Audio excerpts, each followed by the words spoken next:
meeting of the Gainesville City Commission with 2 items on the agenda. The first is a update on COVID-19, and the second is a continuation of our budget discussion. Does anybody wish to make a motion to approve the agenda? So moved, Adrian. Okay, moved by Commissioner Santos, seconded by Commissioner Ward. Move to a roll call vote. Acco? Aye. Johnson? Aye. Simmons? Aye. Ward? Aye. Ariola? Aye. DeSantos? Aye. And Mayor Poe. Aye, that motion passes unanimously. All right, next item, please. The first item is 191203, COVID-19 verbal update. Okay, thank you, Madam Clerk. Mr. Feldman, turn it over to you. Thank you.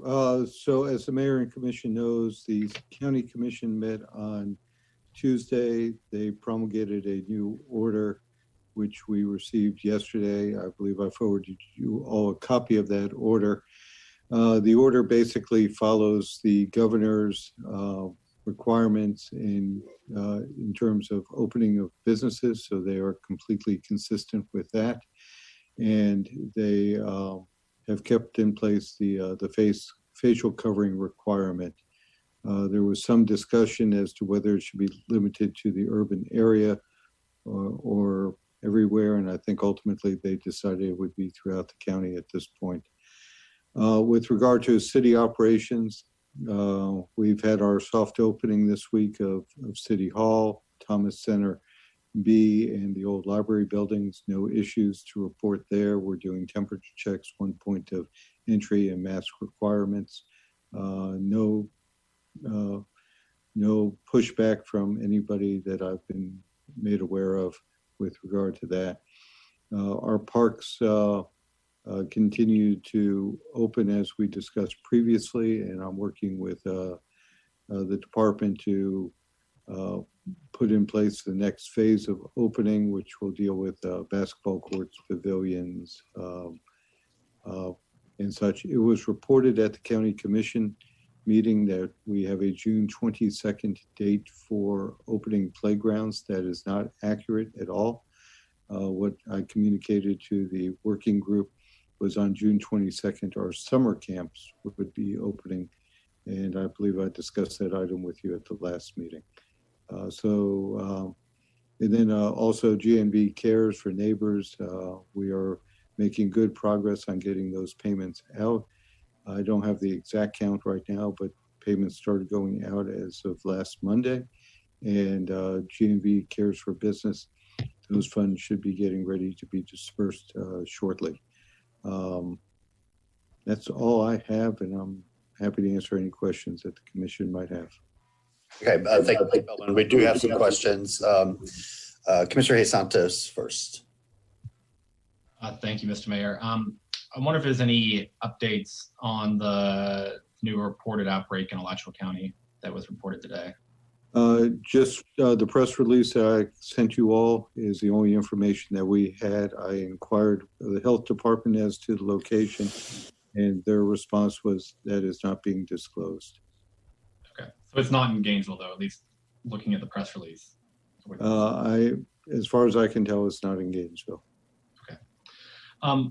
One other thing, I do think that we should be, I'm starting to see that face masks are not really being used as much throughout when you're going out to stores by both employees and customers. They do work, and then more evidence is coming out that face masks do work, and I think we should start enforcing it. I don't know how much we have been enforcing it. I don't think it's been a lot, but I do think that we should. We need to make it, the virus is still here and face masks work, and we need to make sure that people are wearing them when they're in close contact with each other. Thank you, Mr. Mayor. Thank you, Commissioner Sacco. So kind of as a follow-up to Commissioner Santos, I'm sure we all got the email among all of the other emails. There's a gentleman who had concerns that his reports of non-compliance weren't being followed. And I was just curious, what does the, once somebody files a complaint saying that a business isn't complying, what does that inspection actually look like? Is it a drop-in, or is it I'm going to stick around for half an hour? What's the process? We go out to the site and we drop in. We make an observation on there. We've addressed that with that individual. He's satisfied that we're taking his complaint seriously.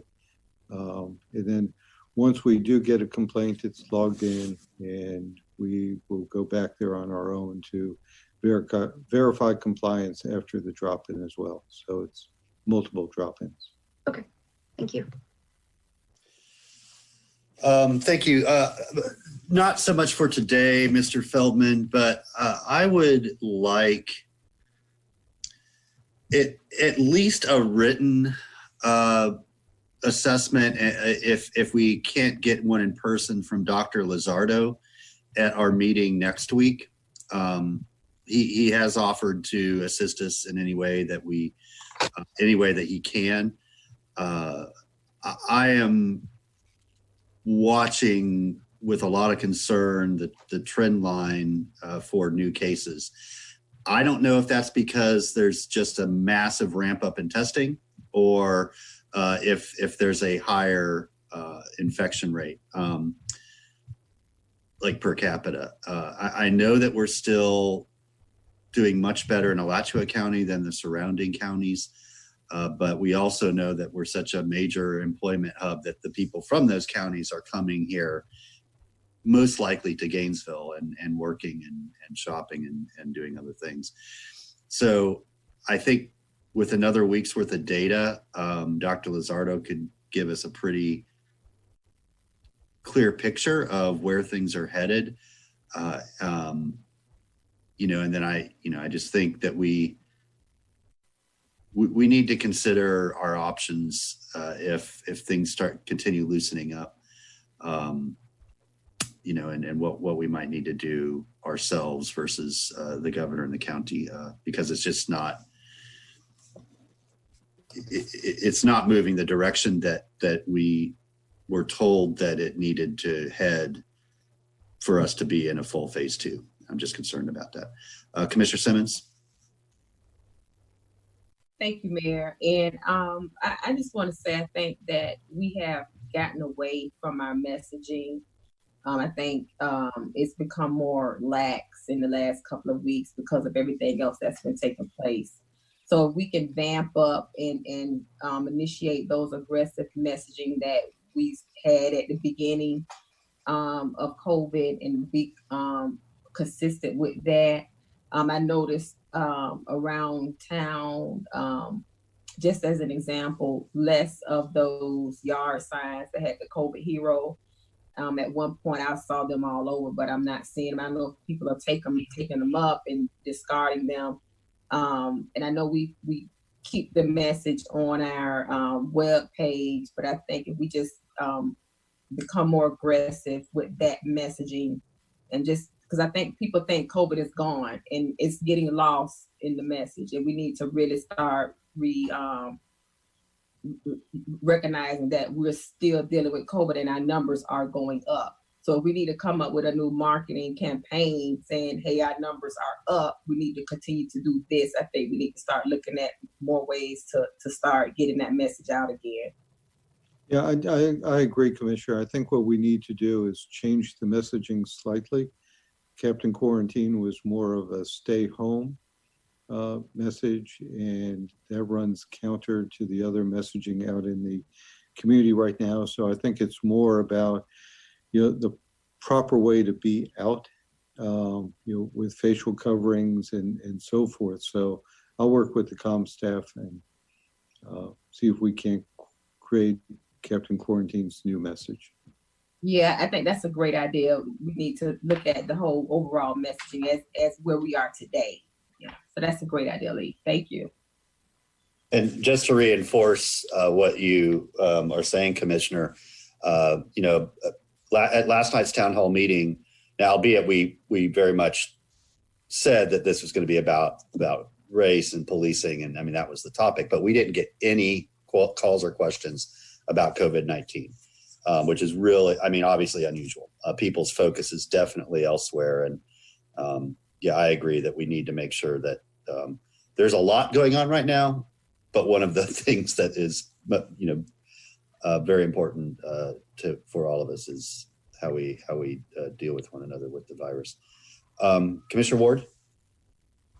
I'm good, Mr. Mayor. Okay. Thanks, commissioners, for bringing all of that up. If Dr. Lizardo is not available, perhaps if we can get Dr. Chaco, who would be able to communicate with him ahead of time and sort of get his analysis and be able to share that just from a medical perspective, would be I think acceptable as well. Commissioner Johnson. Thanks, Mayor. Part of this is about trying to manage people's behavior, and that's difficult right now, especially in the times that we're living in. And I know that there's just been, an increase in protesting, and I think there might even be a couple of marches planned this weekend. So I don't know if we're going to be able to successfully manage those types of situations, but I think that, like Manager Feldman said and Commissioner Simmons said, it's important to talk about how you can do whatever you're going to do safely. Because I think that if we say don't do it, it's just the same thing like abstinence, right? Like, you can't tell people not to do it, but if you tell people how to, this is our preferred way of dealing with it. But if you're not going to do X, Y, and Z, then this is how you can do it safely, especially in the times that we're living in. So I think that that's something important that we need to message also. Thank you. Very good. Thank you, Commissioner.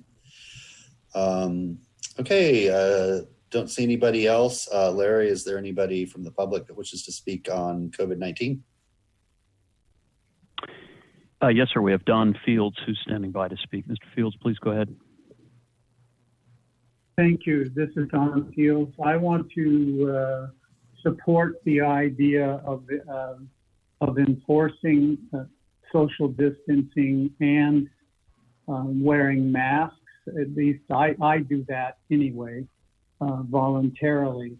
But the reason is, of course, because the trend has now been up for the last 2 weeks in terms of COVID cases and deaths. The deaths have gone up from 100,000 to 112,000 in just 2 weeks. So you can imagine what that's going to project to in the future.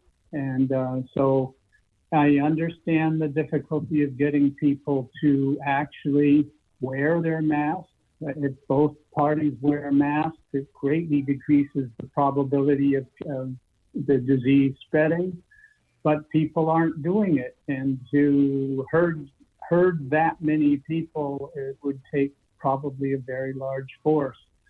So at the very least, it appears that we're going to have to prepare for the future. And I don't know what the answer is there, what to look forward to, but it's coming. It's what the doctors and epidemiologists predict. I wish there were something that we could do about it. Thank you. Thank you, Mr. Fields. Anybody else, Larry? Yes, can you hear me? We can, go ahead. Can you hear me? Yes, can you hear me? Yes, we can. Please go ahead. Okay, thank you so much. Debbie Martinez, and I appreciate you all wanting to update your message on the importance of wearing face masks and why. I think it's important for people to understand that you're protecting others, especially essential workers who are having to go to work every day. So it's more about helping others, not just protecting yourself. So when people understand that, you get more participation.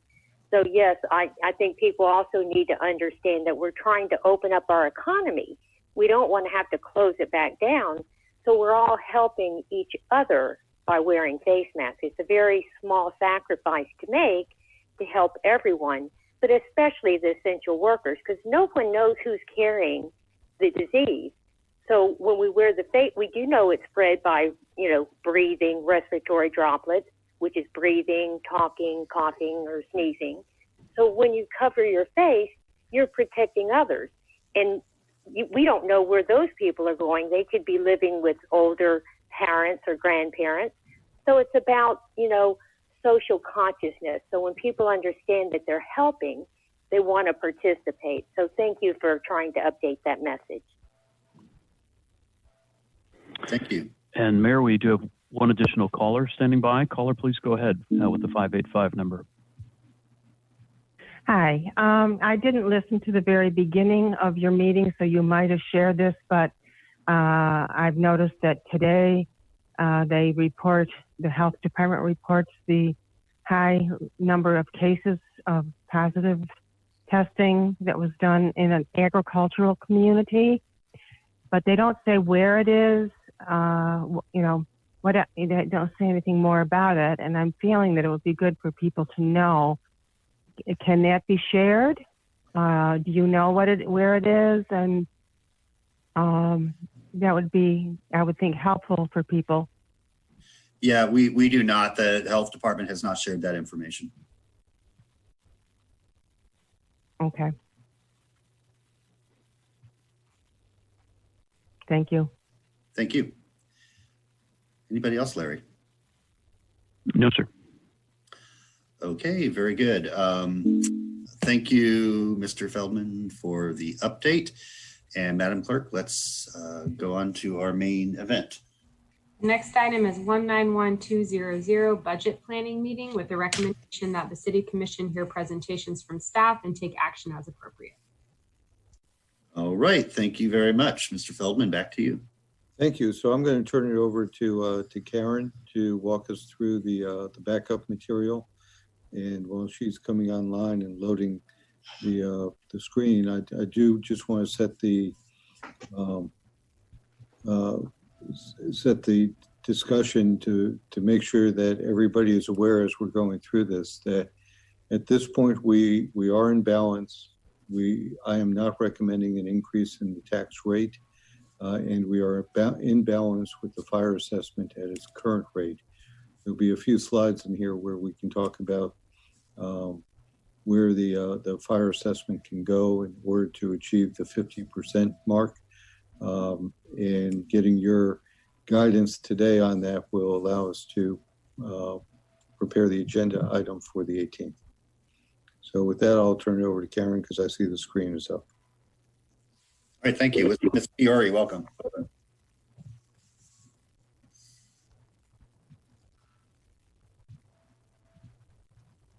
Good afternoon, Karen Fiore, Budget Manager.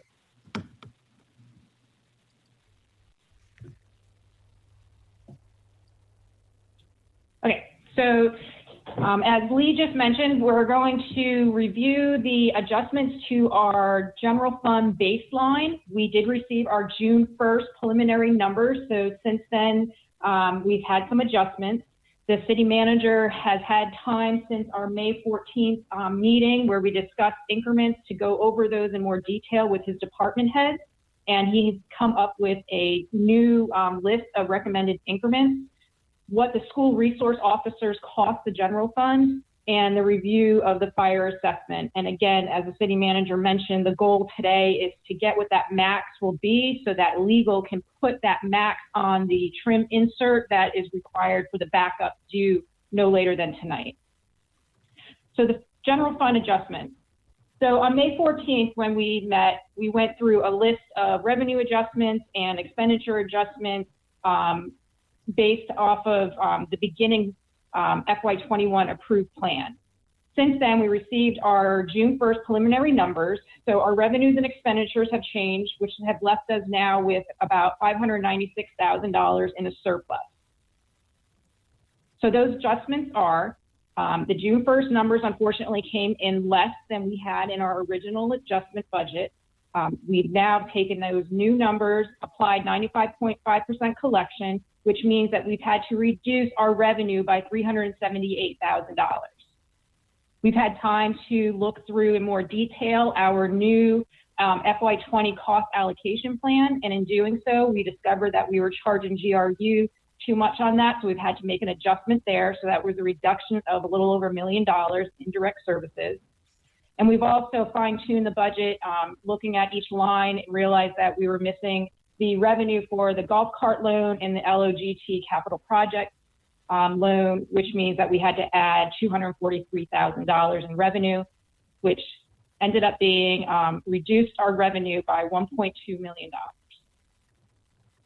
On the expenditure side, since May 14th, we've had some salary and benefit adjustments, new hires coming in at different salary, as well as reducing our contingency. We've trued up our transfers, and we removed the proposed borrowing of $4.3 million that was in the FY21 plan, and that was for Fire Station 9 and Southwest Public Safety Annex study. So the principal and interest associated with that borrowing was $331,000, so we reduced that on our expenditures. So these three items together were almost $2 million in reduced expenditures.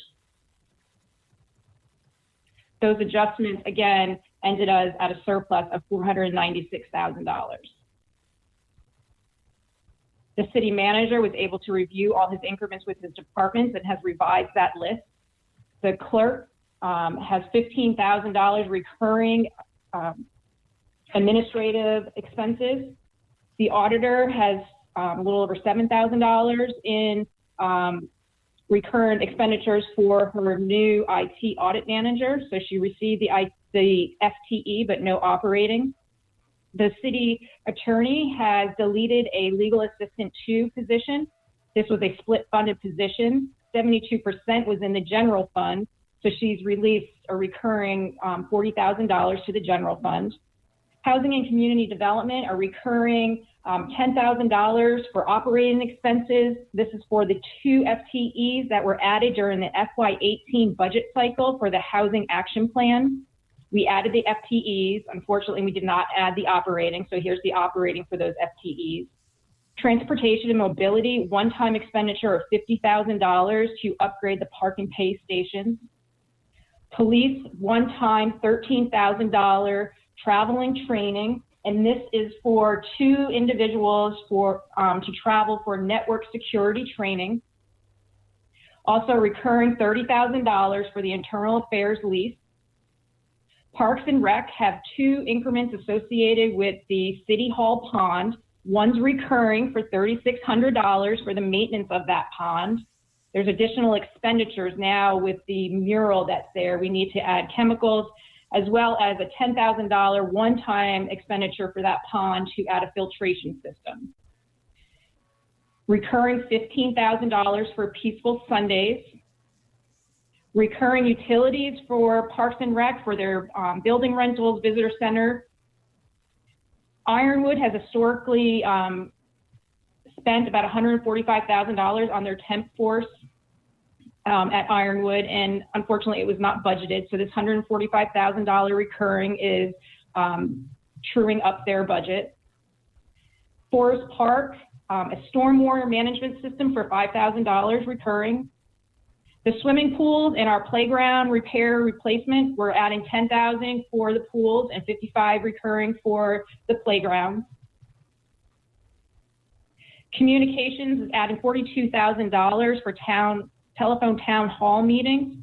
This would allow for each commissioner to have at least 1 town hall meeting per year. And we're adding $37,000 for the notification tool development for sustainable development. Sustainable Development received $50,000 to start this project in fiscal year 20. Unfortunately, that was not enough, and we're adding additional funding for that project. So total, we're decreasing the FTE by 0.72, and we're adding $496,000 in increments. That gets you to a balanced budget. There were many increments that were unfunded. I'm not going to go through these, but I'll go slowly slide by slide to give you an opportunity to read them if you had any questions. Yeah, thanks, Ms. Fiore. Let's pause there to see if there's any questions from the commission, either on the recommended increments or any of the increments that did not make the final manager's cut. Let me, hold on. I see your hands, but I got to move my little window. Oh, shoot. I'll get to you. I just got to move my window, my screen around here. Okay, Commissioner Johnson, you're up first. Thanks, Mayor. I'm going to start from page 11 and then work backwards. Can you tell me what the notification tool development is, and what the original cost was, and we've increased it by 75,000. So how much was the original budgeted amount?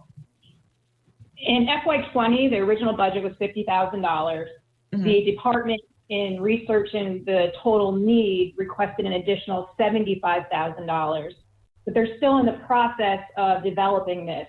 So again, during trying to balance the budget, we didn't recommend the full $75,000. The recommendation was to add $37,000 to continue the development of the tool. So that's something that's happening in-house, or is that something that we're using a consultant for? Well, we're developing it in-house, but it will be a product that we buy from the commercial market. Okay, when all is said and done, how much do we believe it's going to end up costing us? And what is it? I think I know what it is, but you can. Aaron, correct me if I don't explain this correctly, but this is a electronic notification to surrounding property owners of certain types of land development activity generated from a property. So if permits are pulled, if there's a zoning application, this would push out the notification to neighborhood groups and surrounding property owners. Okay. And we think at this point the cost is somewhere around 100,000. Okay. The telephone town halls, I think those are so valuable, and not to necessarily, give more work to the mayor, because I know you have to show up every single week. But I think it's a really valuable tool to just keep our community engaged. And I'm wondering how much if there's ever been any thought given to doing this on a weekly basis, and if so, how much it would be. So I would tell you, just from my experience with telephone town halls, that if you do them weekly, you're going to lose attention. Okay.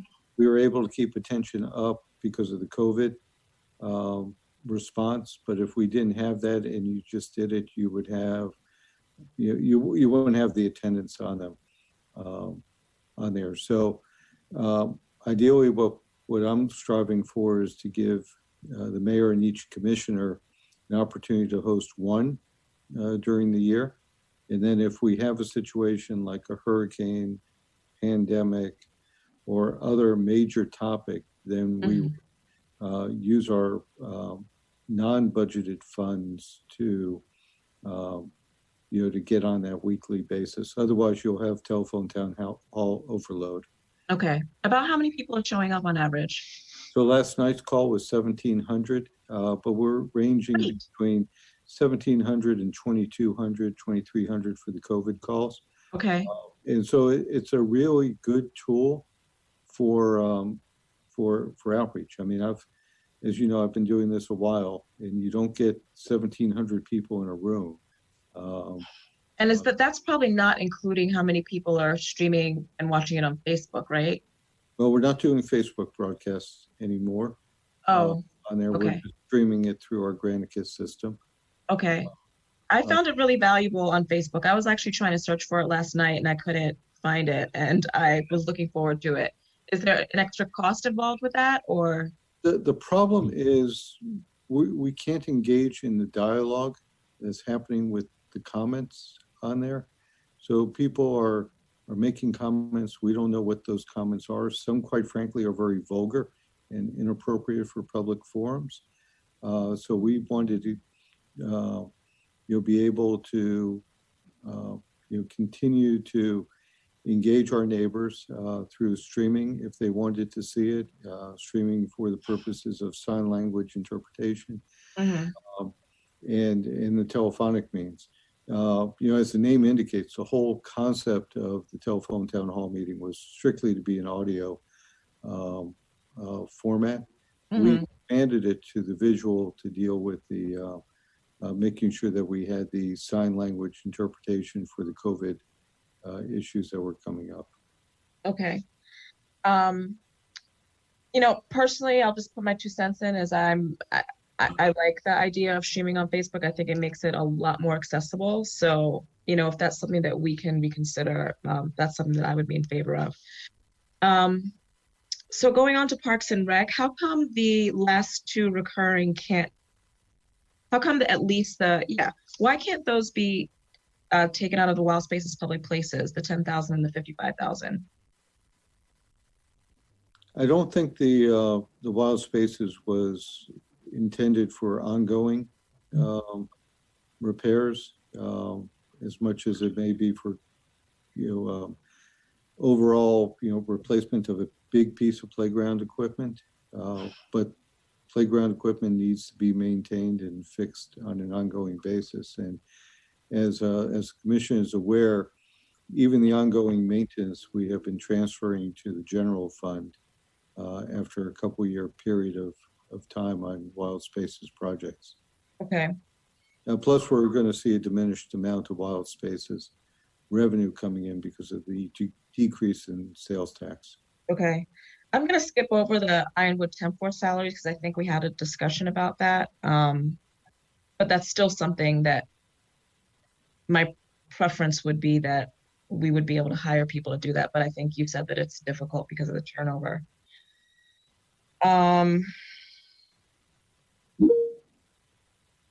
Internal affairs lease expense, what's that?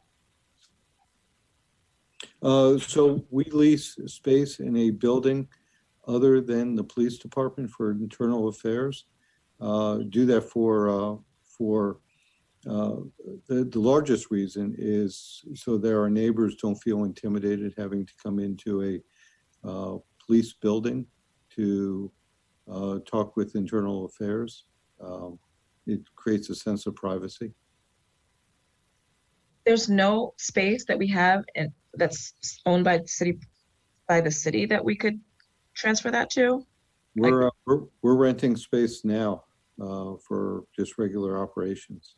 Oh, okay. I think that's, those are all the questions I have. Thanks. Okay, thank you, Commissioner. Commissioner Ariola. Thank you. Well, first, I just want to say how much I've been looking forward to this particular slideshow and getting some of our numbers back.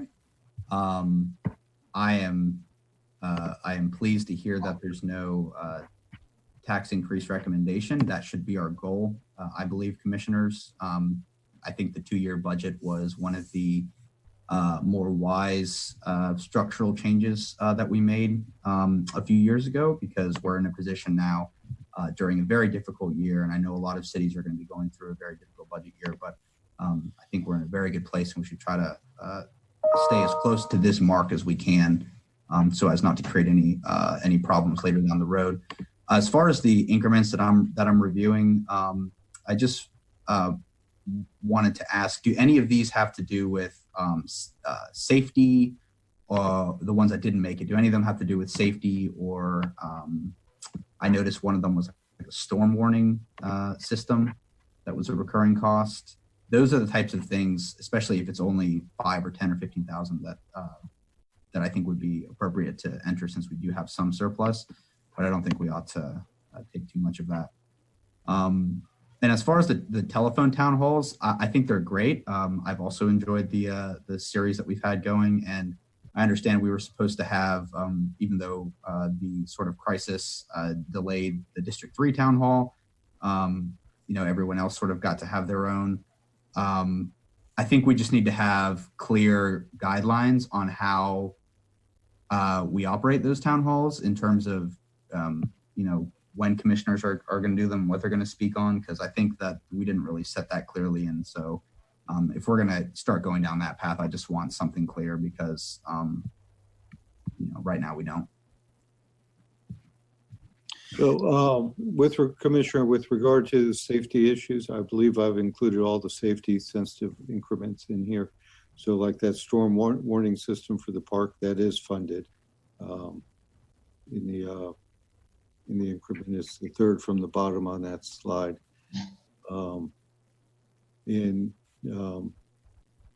If, on the unfunded items that are also included in there, if you find one that you think is necessary from a safety standpoint, please let me know and we'll reevaluate it.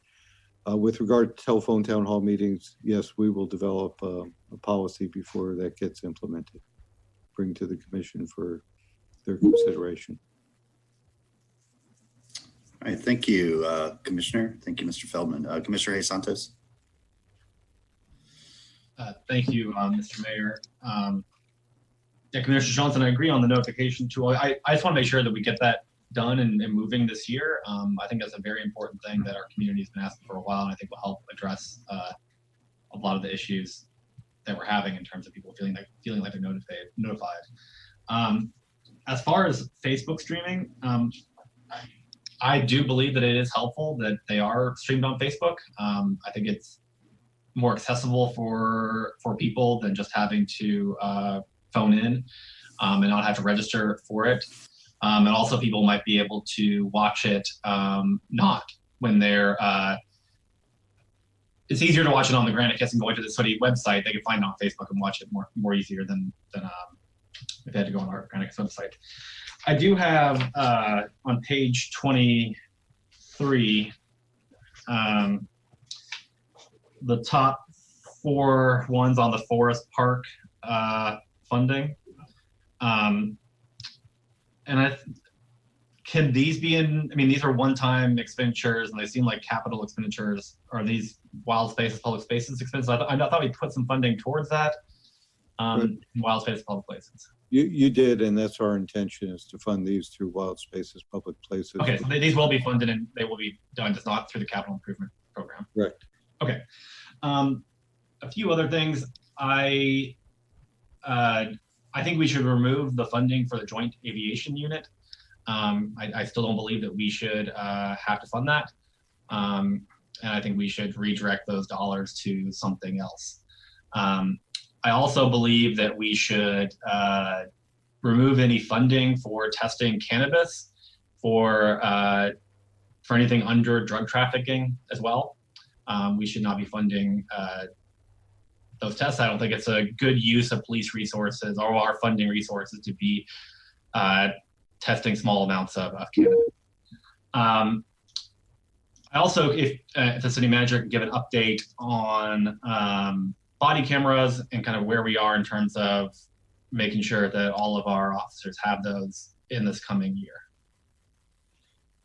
So I can deal with the last one. So I'm meeting with our command staff tomorrow, and we'll be talking about how we fully implement the body camera in there. We do have body cameras for most of our patrol officers right now.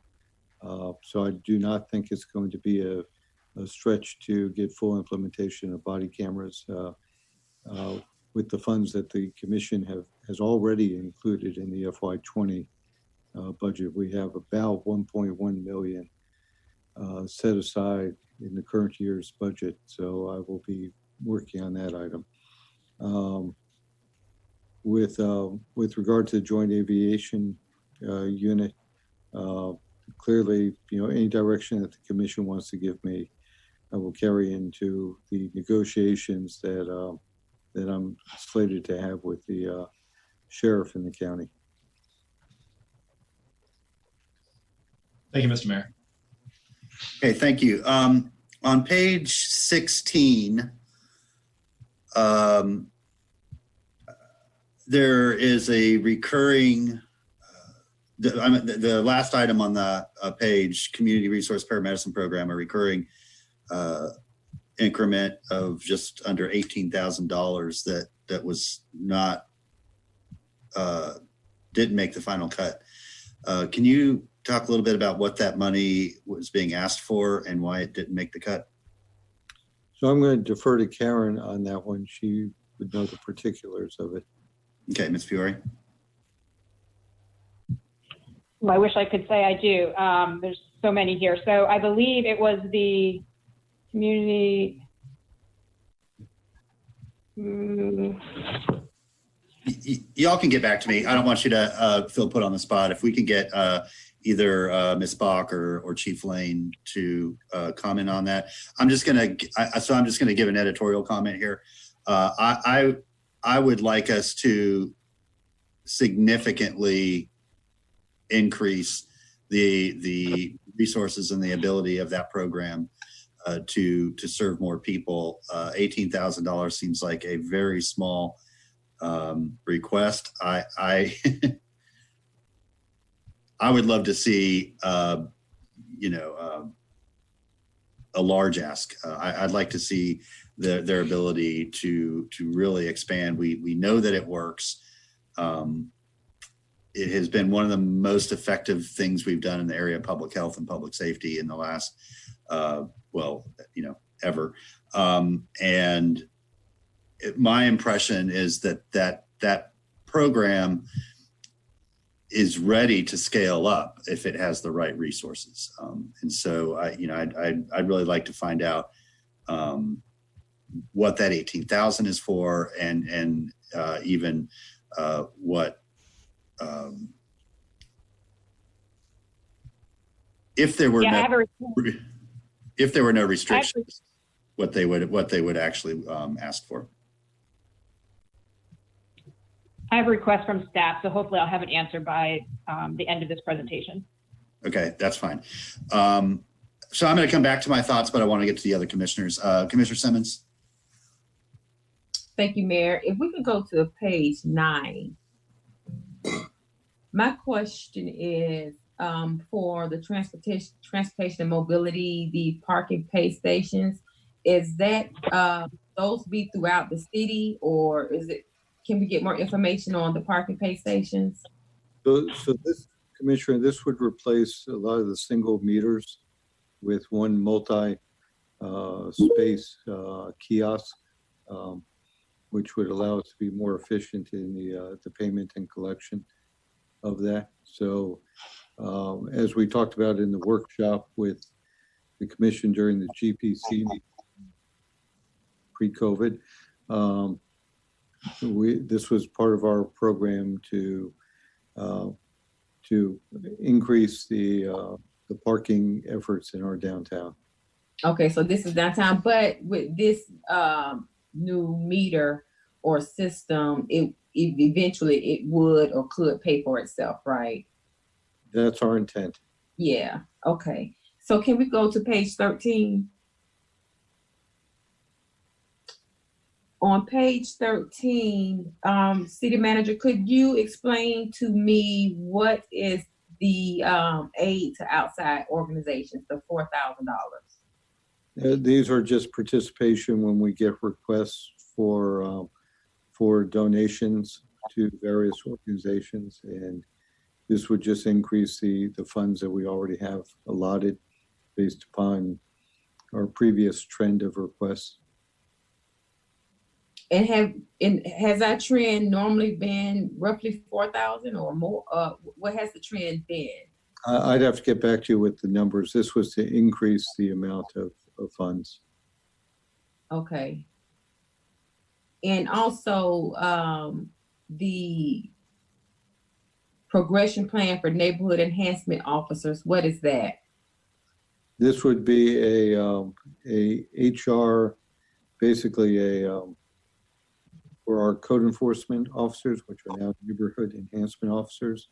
This would be basically a step opportunity for them to, as they gain more seniority with the system, it would increase their pay. My feeling is that we've already taken care of this at this point through the total rewards program. Okay. Okay, and I have one more.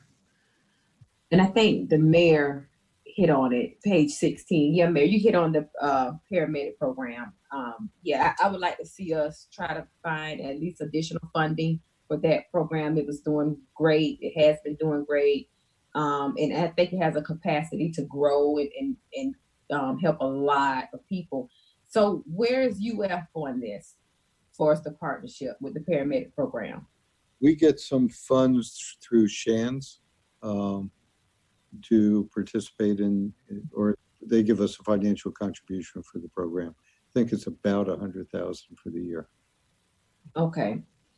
I would like to see this program expanded. I don't know if we have to come up with, actually have some type of strategy or plan to put in place. And maybe this is a program. I know we're going to have a special meeting for public health. Maybe we need to add this to that agenda, or keep this particular program in the loop. Because I see this program as being beneficial to as a communication type vehicle to the community, where we talk about public health. These wonderful folks are in the people's homes. They're on the ground, they're boots on the ground. And so they have a first-hand look on what the state of our health as it relates to our people in the minority communities and vulnerable neighborhoods. So I really would like to see us put some more resources in the paramedic program and really vamp that program up and really maximize its potential. Thank you, Mayor. Thank you, Commissioner. Commissioner Sacco. There we go. It was kind of to echo on what you said, Mr. Mayor. The paramedicine program is one of those kind of crown jewels in our community that's gotten a lot of good press for our city, and I think it's in the right direction. And not having it funded at all, I think, is really to the detriment of a lot of communities. But I also had questions about a couple of the other unfunded requests on page 17. So just third from the bottom, what GFR IT equipment are they asking for that we're not funding? I will have to get to the list. Okay, so it was a variety of IT things, not just one expense? I believe so. Okay. Because it's one of those things where I think if we, that's a one-time cost, and if it's updating the equipment that they're using, whether to communicate better or to track better where problem areas pop up, or to help track with the paramedicine program, I think, we should have the equipment that is up to date. We should have up-to-date equipment. We should have fast and efficient equipment, especially for our emergency responders. And seeing that it's, compared to a lot of other things in the budget, not a huge cost, and it will be spread throughout the city. I do think that's something worth exploring as well. But maybe you said it, but maybe I misheard it, Mr. Feldman, about the meters that we are doing. I think Commissioner Simmons asked if it's going to be citywide or if it's in certain areas, because I don't think we have meters throughout the city. It's only Midtown and the downtown kind of corridor, right? Correct. Okay. I mean, I would honestly be okay not doing that project right now, of moving to the one station versus the meters.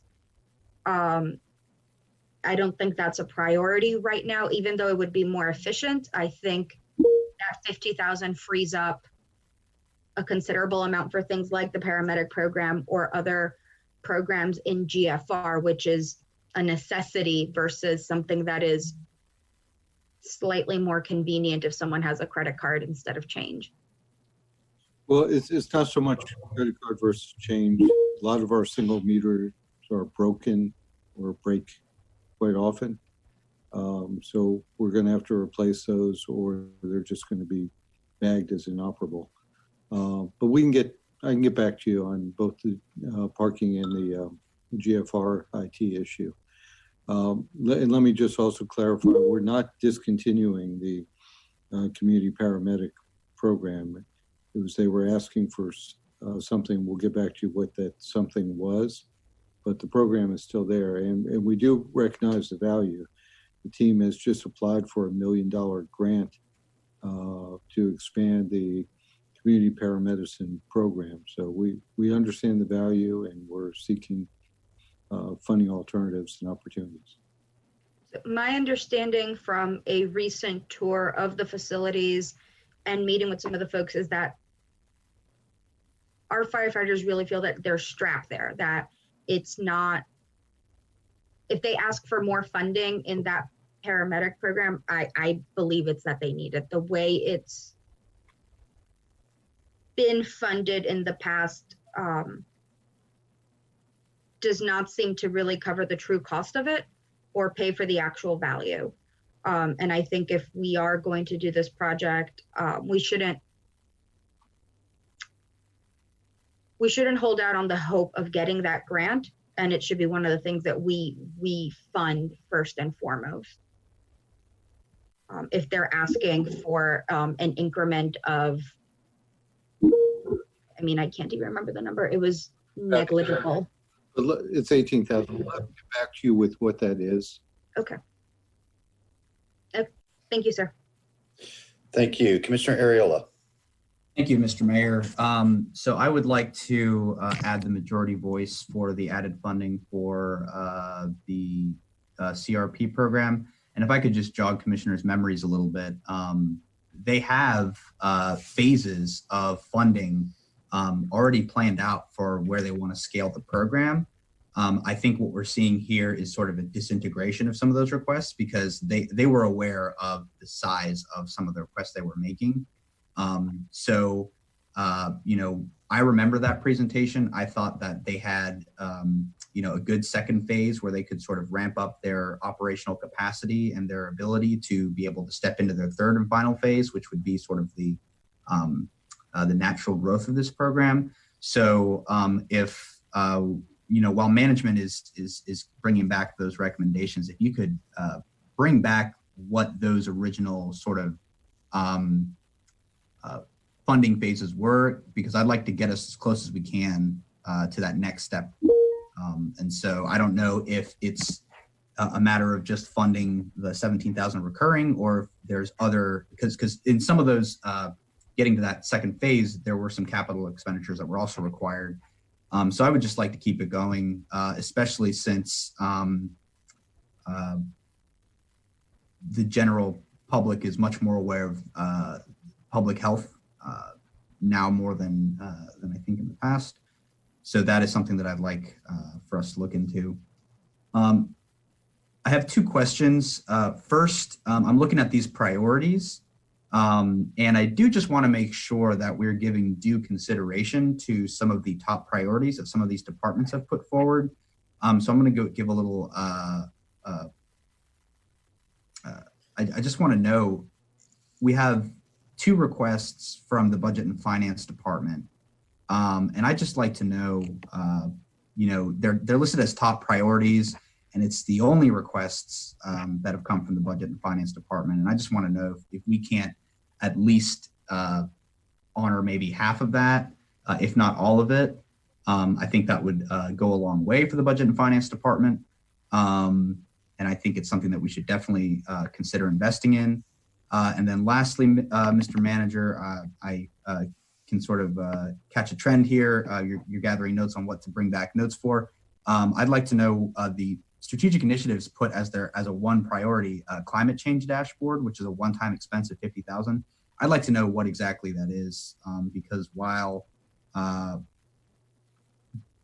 immediate crises in front of us are sort of getting our attention, the climate change crisis has not abated whatsoever. And so I'd like for us to be able to prepare for that. And if a one-time $50,000 expenditure, which is listed as a top priority by strategic initiatives, is a possible way to do that, then I'd like for us to go down that pathway.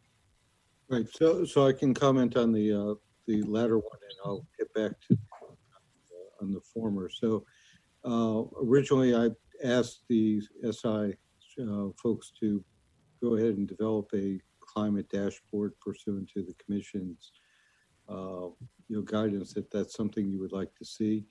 We do not have the capability in-house. So if this is something that the commission wishes to pursue, I have an increment that we can move forward, but it would be to contract with with somebody, a firm that does these, to develop one for Gainesville.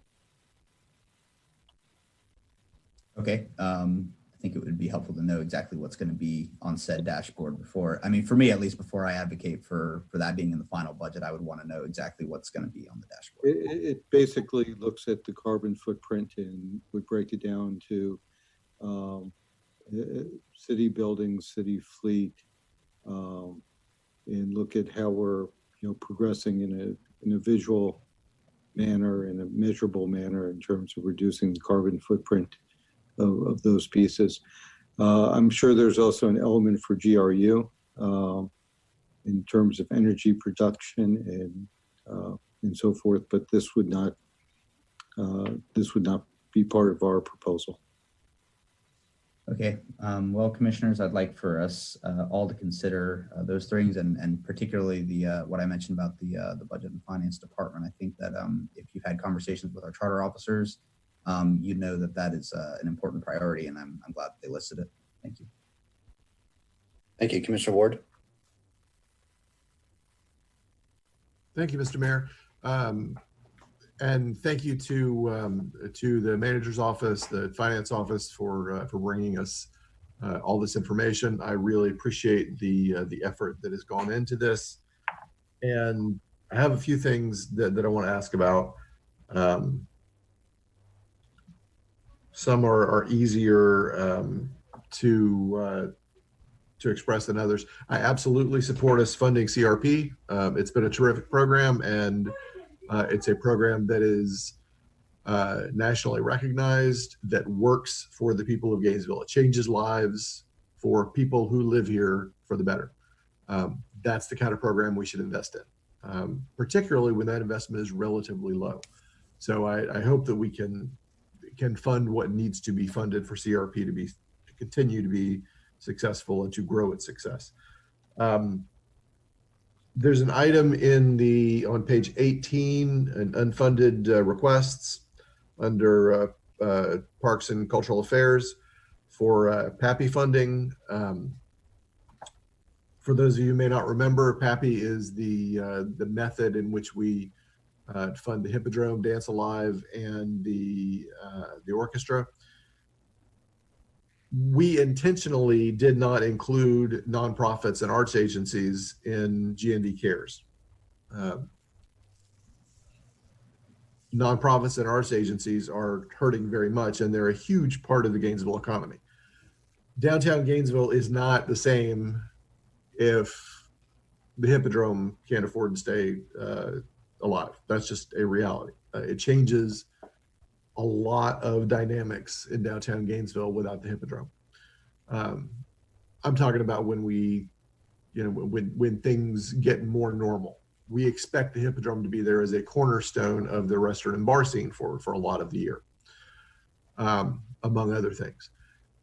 There are no great cities that do not have great arts communities.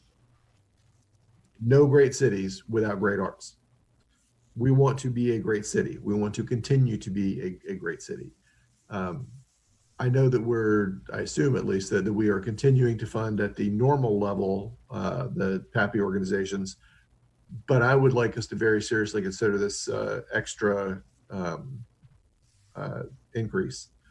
I think it's important that we make a statement that we are serious about the arts. I know the Hippodrome, I'm more familiar with the Hippodrome than the other two agencies, but I know that they do outreach work for children, all children in Gainesville. They do very specific outreach across the community, and they certainly serve to keep the arts alive and vibrant in our community. I couldn't imagine Gainesville without it. So I hope that we can reconsider the PAPI and outside agency increase. RTS, I brought up a couple of times, and I think some of you are on board. I don't know how many, but the idea of reducing, or rather eliminating, fares for people under 18 and over 65 and over. And I want us to very seriously reconsider that. Do we have any staff that could speak to that are available, Mr. Manager? I have to look at the participant list. So this again is the general fund budget. And we still have time to have a different discussion with regard to RTS, especially since we have the CARES funding that has come in this year. Okay. All right. Well, it's important to me that we do that. I'm going to keep bringing it up. So just so everyone's aware, the dashboard, that's also important. We have been in a climate crisis. We took a vote last summer to indicate that we know that we're in a climate crisis. We can't measure for ourselves or for the community our carbon footprint without having some kind of baseline. We don't know, if our efforts are working or not. I will tell you that we will consistently have other crises pop up, but that baseline crisis of climate change is a specter that is standing over us all the time. And when a big storm comes through this summer, as it probably will, we'll be reminded of that. I want something that keeps our mind on it on a regular basis. I hope that we can consider the best way to do a dashboard and have a conversation about that. Also, and there is no convenient way to bring this up, so I'm going to bring it up here. I may not make my motion yet, but I'm going to bring it up here. I want us to keep in mind an opportunity for a placeholder it's not going to be large, but a placeholder to provide staff to a potential police reform advisory board. Again, it doesn't have to be a lot of money, but some staff would be very helpful in that process, I think. And Mr. Mayor, I have a motion that I want to make to create that board. I don't have to do it here. It's kind of, I would look for your guidance as where the best opportunity would be to make that motion, but it might have a budget impact. So I would like to, I think it's appropriate within this venue, but it's kind of, I'll take your direction on when the time might be to make that motion. And that's what I have. I would ask that be put on a city commission agenda item, just so the public can be aware of it and participate. And Mr. Feldman, if that were to get created, I have to imagine that we probably have existing staffing that could handle that. We have staff for the police advisory board, which seems to me it could get sort of repurposed or dual purposed, because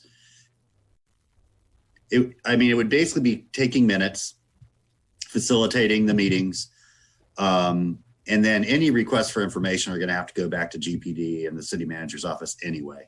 So it's not going to be like a person. It's going to. So, if that's the direction the commission wants to go, I feel like I don't feel like we're going to have to bring on additional staff to do it. Okay. But I would, by way of conversation at this point, like to ask that be added to next week's agenda. Okay, Madam Clerk, I think you heard that request. We'll get that as part of a comprehensive motion here. Excellent. Thank you. After we get done. Commissioner Hayes Santos.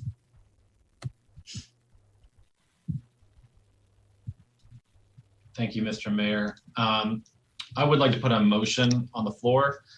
I would move that we. Wait, Adrian, can you wait a sec? Because I wasn't quite done, and I want to make sure that you don't miss anything. Is you all right with that? Yeah, that's fine. Okay. I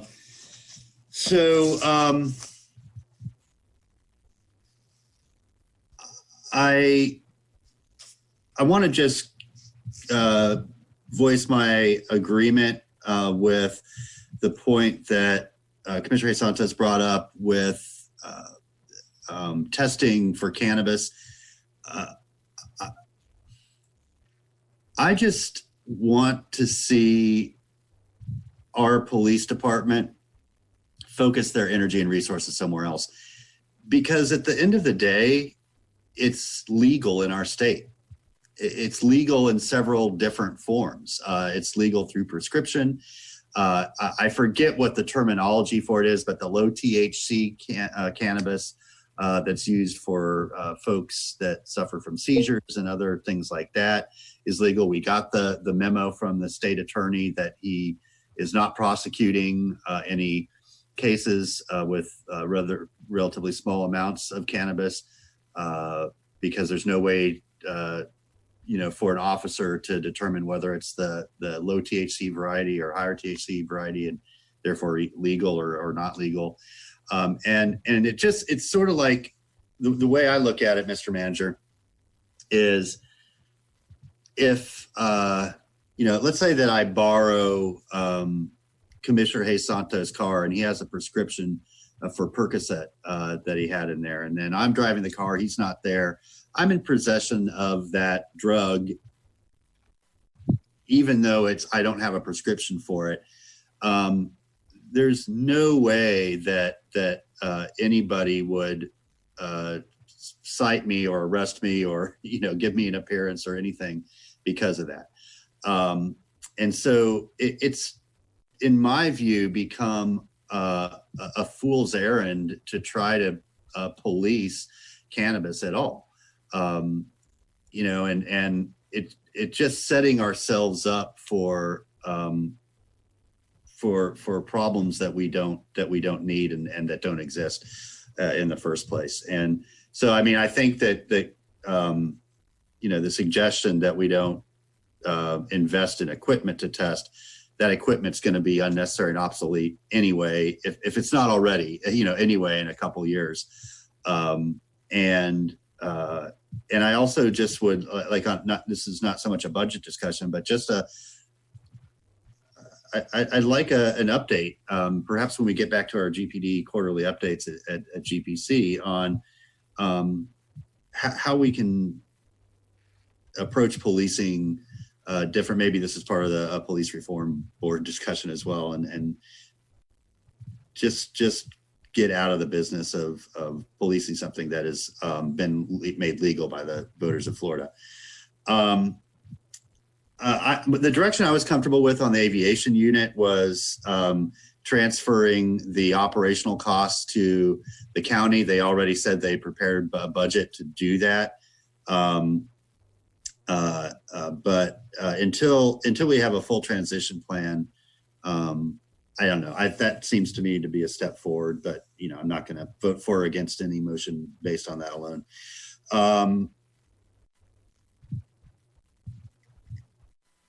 I don't know. I haven't figured out yet how we have a broader conversation about,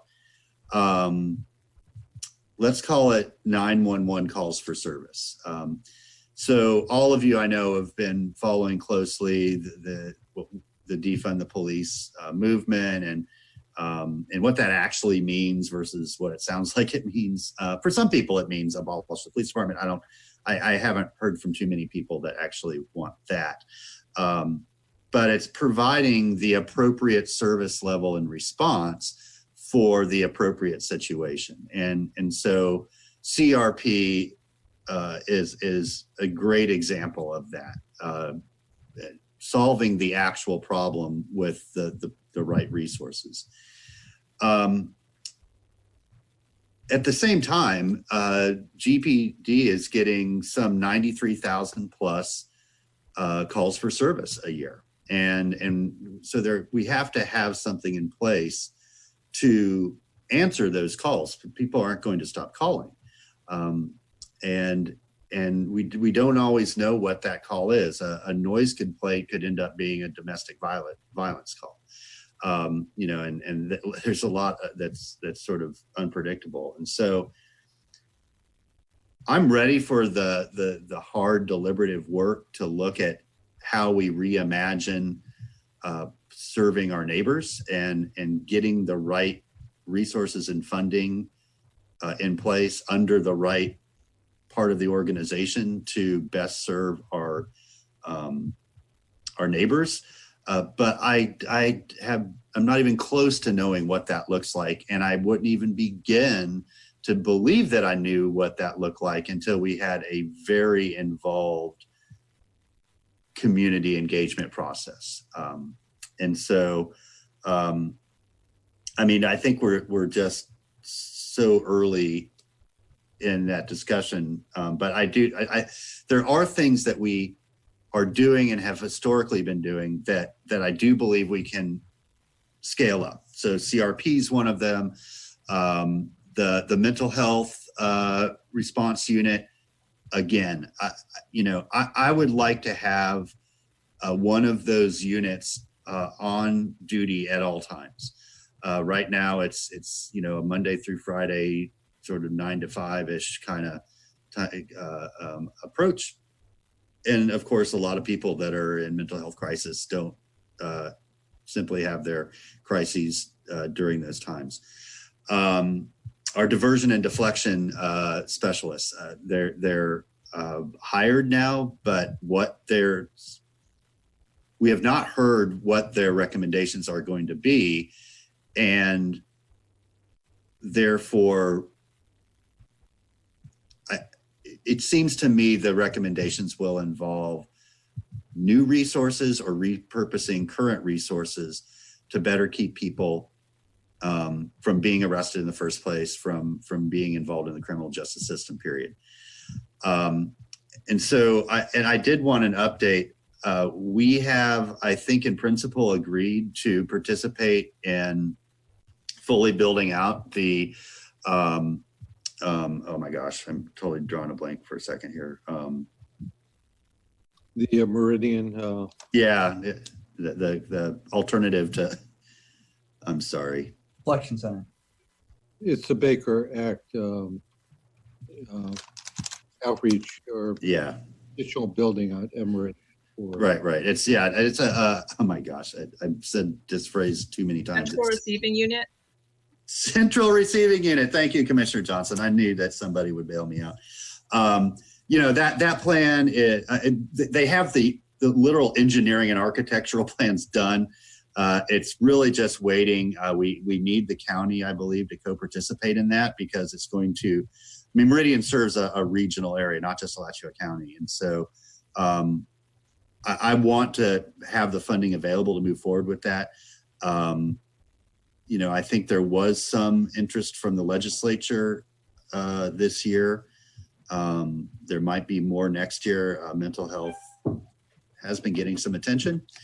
And so even if it's a placeholder, and that there will be a recurring expense with that. So, we'll need to shoulder some of that. And I would imagine repurposing current funds as opposed to completely new funds. And then we of course need to get some support and help from UF Health. They have to be a part of that solution as well.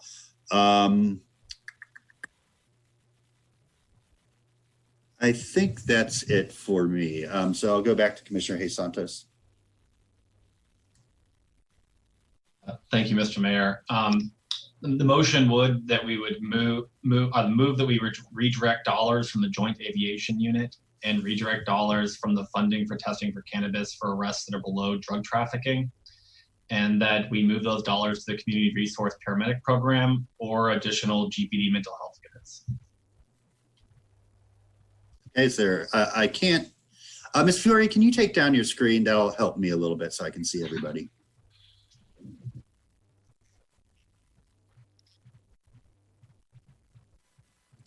Okay, thank you. So motion by Commissioner Hayes Santos. Was there a second to that motion? Seconded by Johnson. Thank you, commissioners. Back to Commissioner Simmons.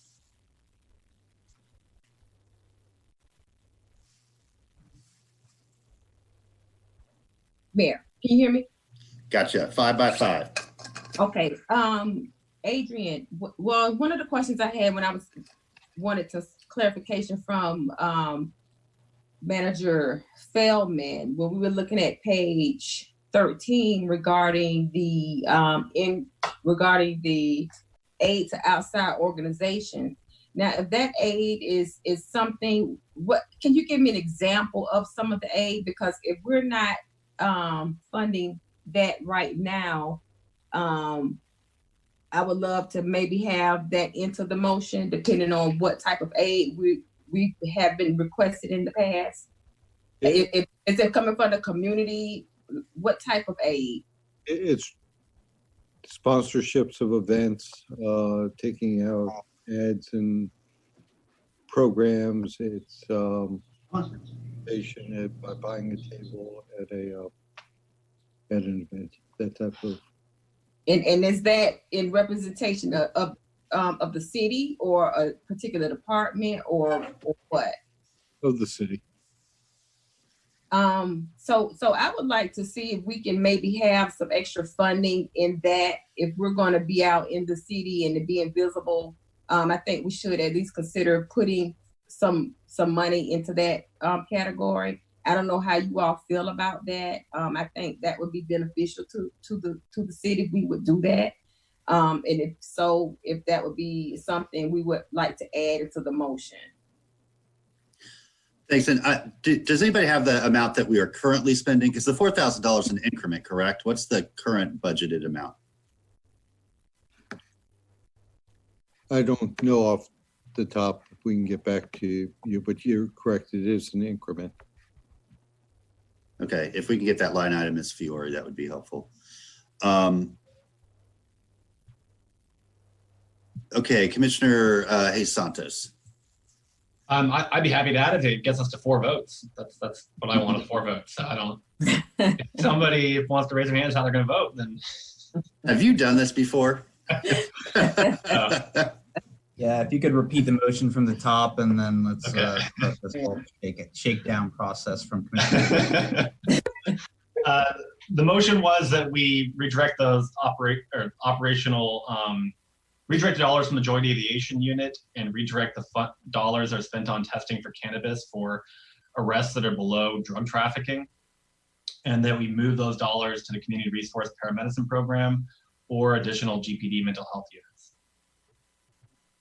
And then $4,000 for outside organization support. Hey, if we need, if you want to add the budget and finance positions to that motion, there's not enough money for that. I'll add the 4,000. There's enough money. I mean, there's not enough money for the budget positions. Okay, we have Commissioner Ward next, and then I actually want to go back to Commissioner Johnson. I know you don't have your hand up, but I have a question for you. Commissioner Ward. Thank you, Mr. Mayor. Can we split that motion when we get to it? Sure. Yeah, absolutely. I'm with you on part of it, Adrian, but not all of it. At least yet. So part of this is I want to have a bigger conversation. I want community input. I want to have conversations about all these police things. I want us to be super careful about nickel and diming and reforming piece by piece on the fly without good information and without the ability to ask good questions. I don't want to do let's grab it by piece while we can. I don't think that gets us a good result. So, but I'm with you on part of that. So we'll see. Okay, thank you. So Commissioner Johnson. Yes. You've brought up at a previous meeting an inquiry about the school resource officer funding. You know, I feel like both the school board and our city manager needs to get some direction from us if that's something that we're going to move forward with. And so I wanted to, since you brought it up first, I wanted to give you that opportunity, but I'm just going to say, and I've been pretty consistent with this over the years, especially since Sandy Hook, which just reshaped my world. Let me preface this by saying that we have a tremendous SRO team. Recognized last year as the best in the state. You know, I've known many of them. I've worked with SROs. For a certain type of police officer, it's an ideal relationship. It's something the individual officer loves doing and puts their heart and soul into. For others, it's, you know, maybe not their preferred assignment, but they're professionals and they do the job professionally. So my point's not with that. My point is highest best use of valuable resources.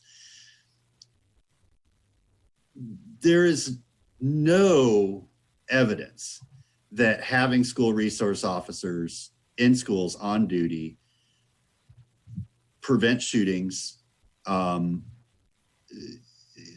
There's data that shows, and I'm speaking more nationally, not here in the city of Gainesville, but there's more arrests, there's you know, more negative interactions.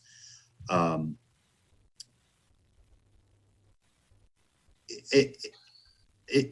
don't think it helps us accomplish what we're trying to accomplish.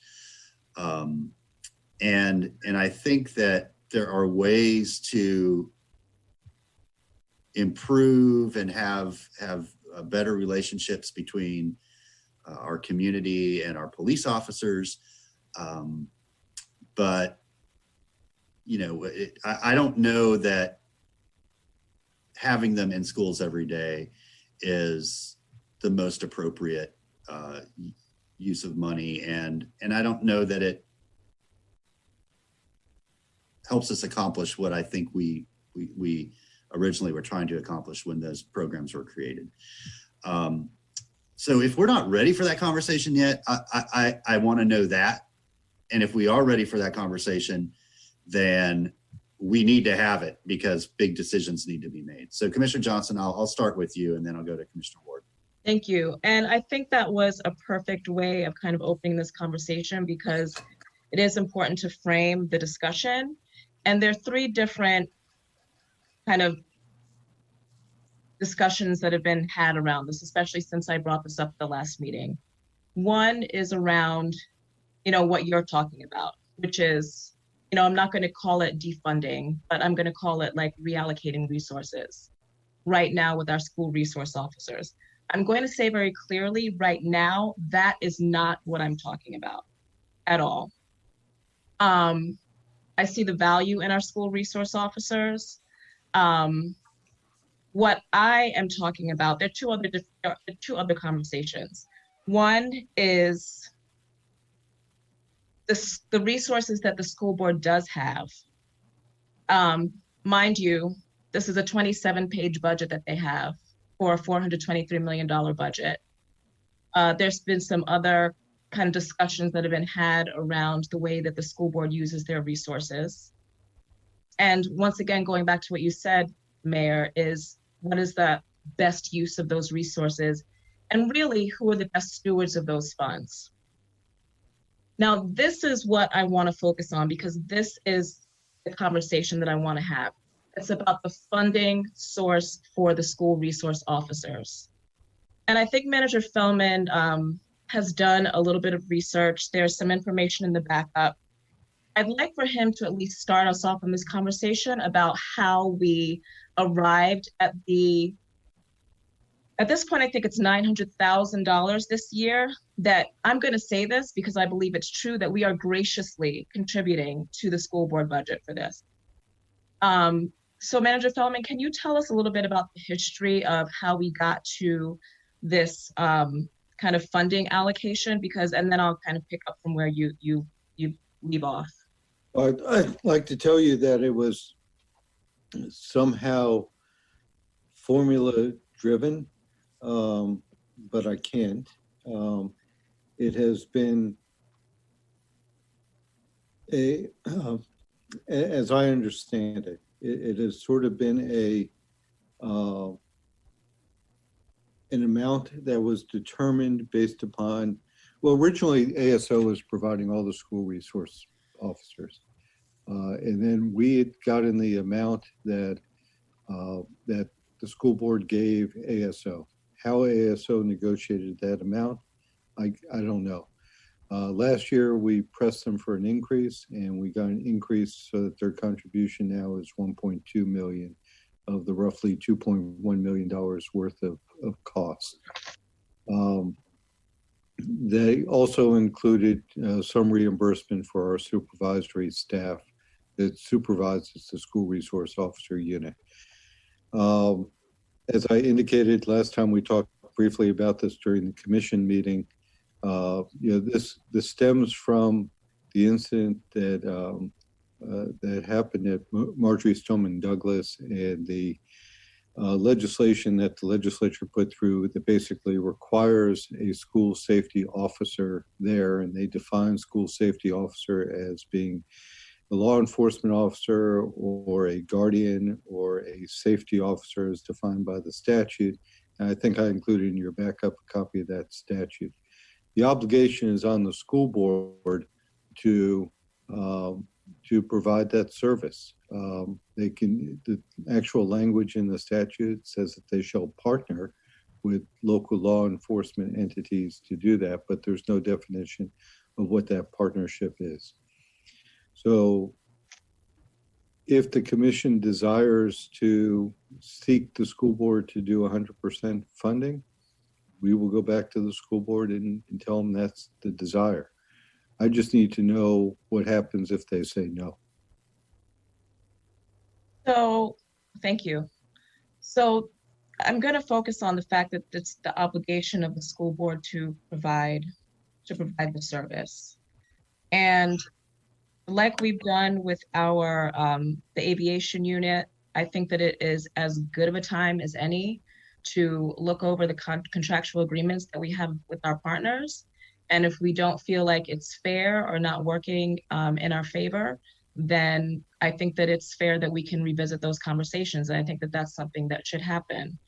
The main reason for this is because we have, not even we, I'm going to say that our community at this point, the expectations are high. The expectations are high to, one, provide body cams for everyone.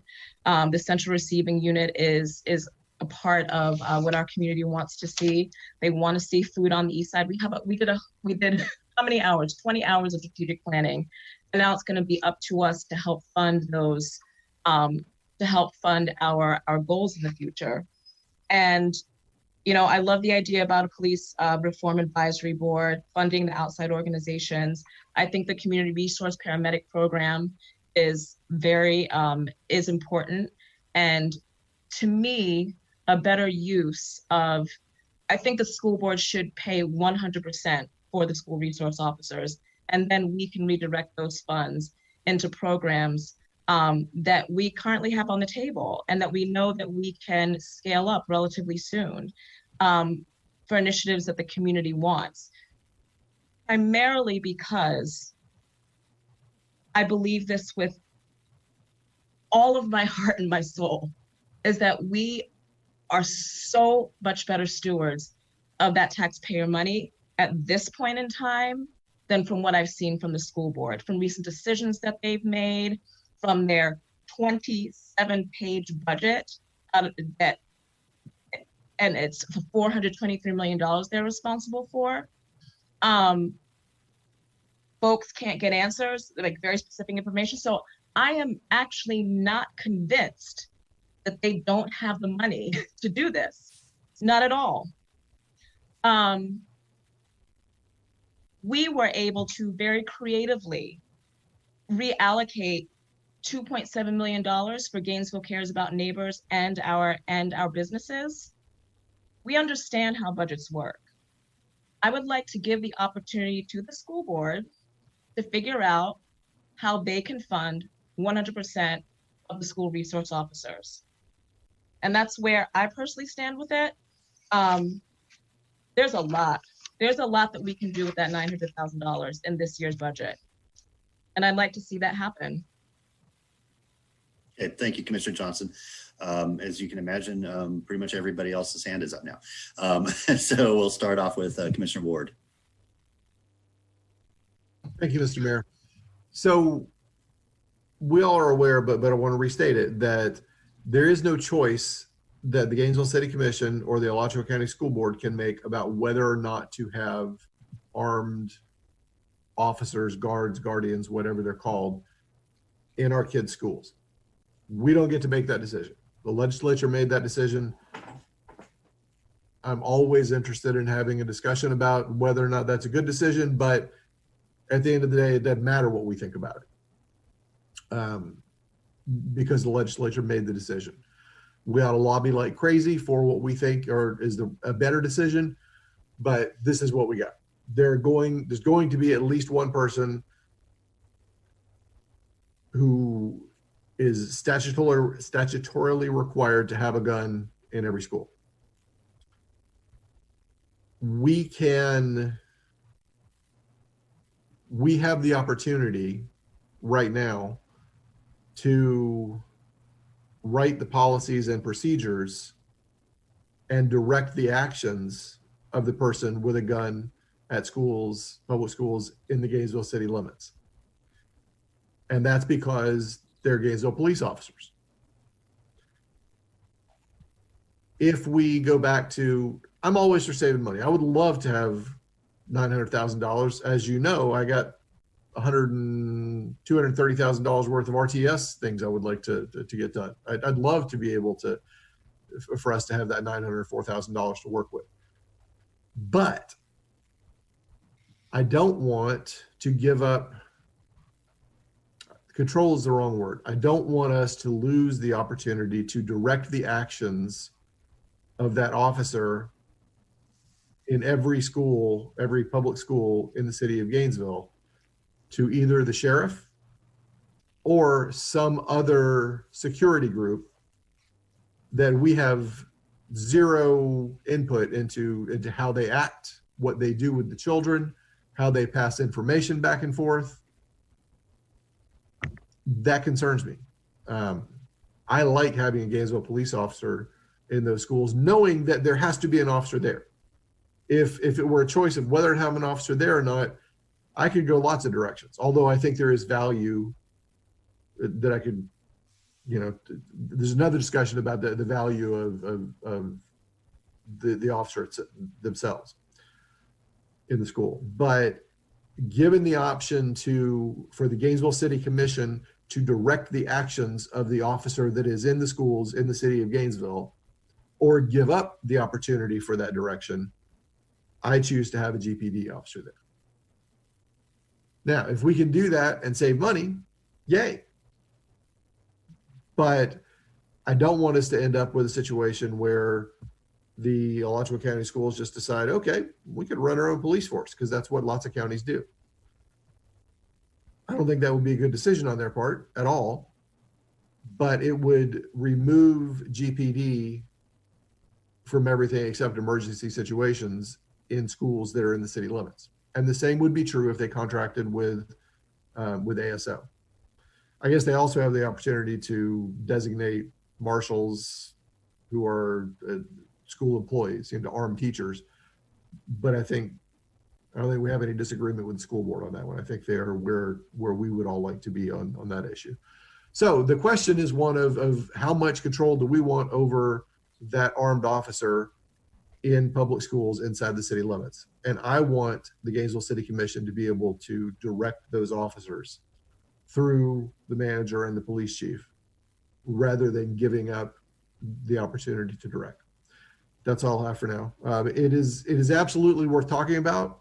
It's good that we had the discussion. We should renew our agreements with other agencies on a regular basis. So it's fine to have the conversation, but I want the result. I would prefer the result to be that we as a commission have input into who those officers are and what their training is, et cetera, et cetera. So thank you.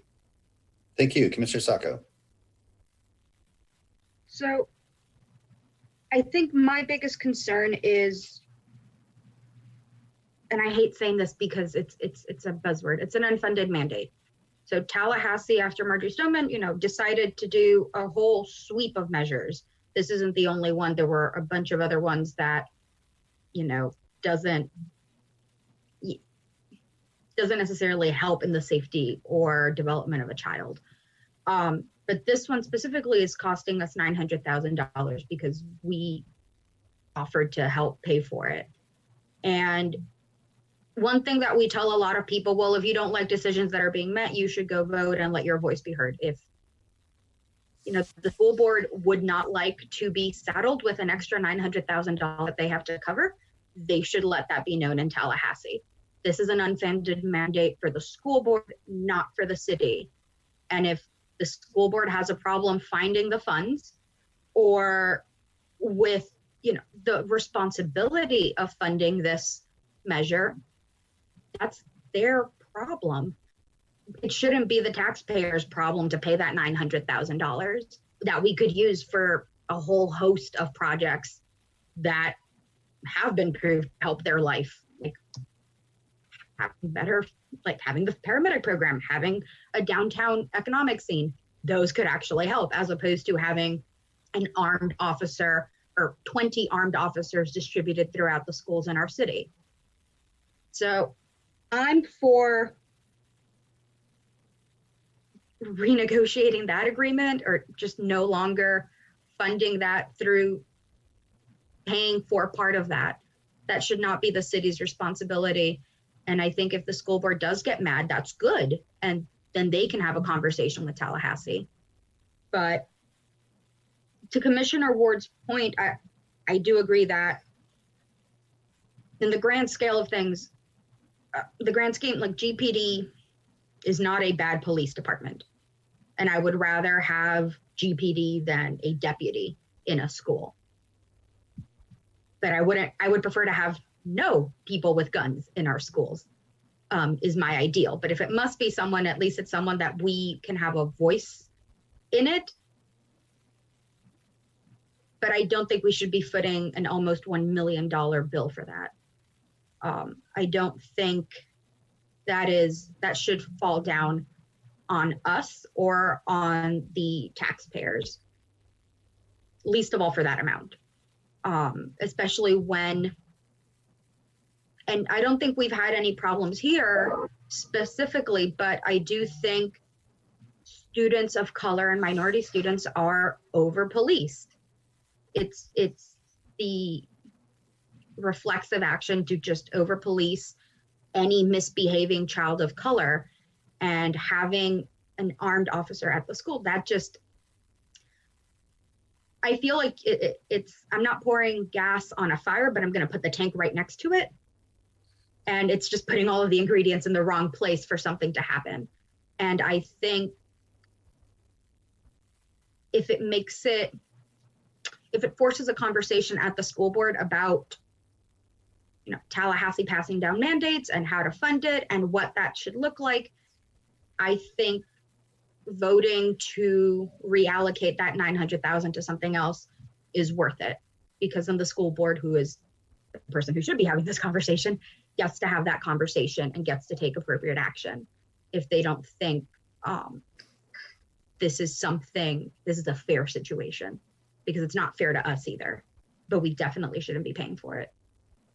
Thank you. Thank you. Commissioner Aragola. Thank you, Mr. Mayor. Well, I was not prepared to have this conversation today, so everything I'm saying is coming right off the top of my head. Commissioners, I just want to say from the very outset that I have become increasingly concerned with our board's tone towards our partners at the school board. I have attended school board meetings. I am aware of the partnership that we are trying to form with them. It's okay to have policy discussions about how much money we're spending in our partnerships. And that's ultimately a conversation that I think each governing body has to go through. But if I was a member of the school board and if I was watching this meeting, this doesn't sound like a good policy conversation. This is coming from a different place. And if our number one goal, which it still is my number one goal, which is to assist the school system in raising literacy for Black children in their schools.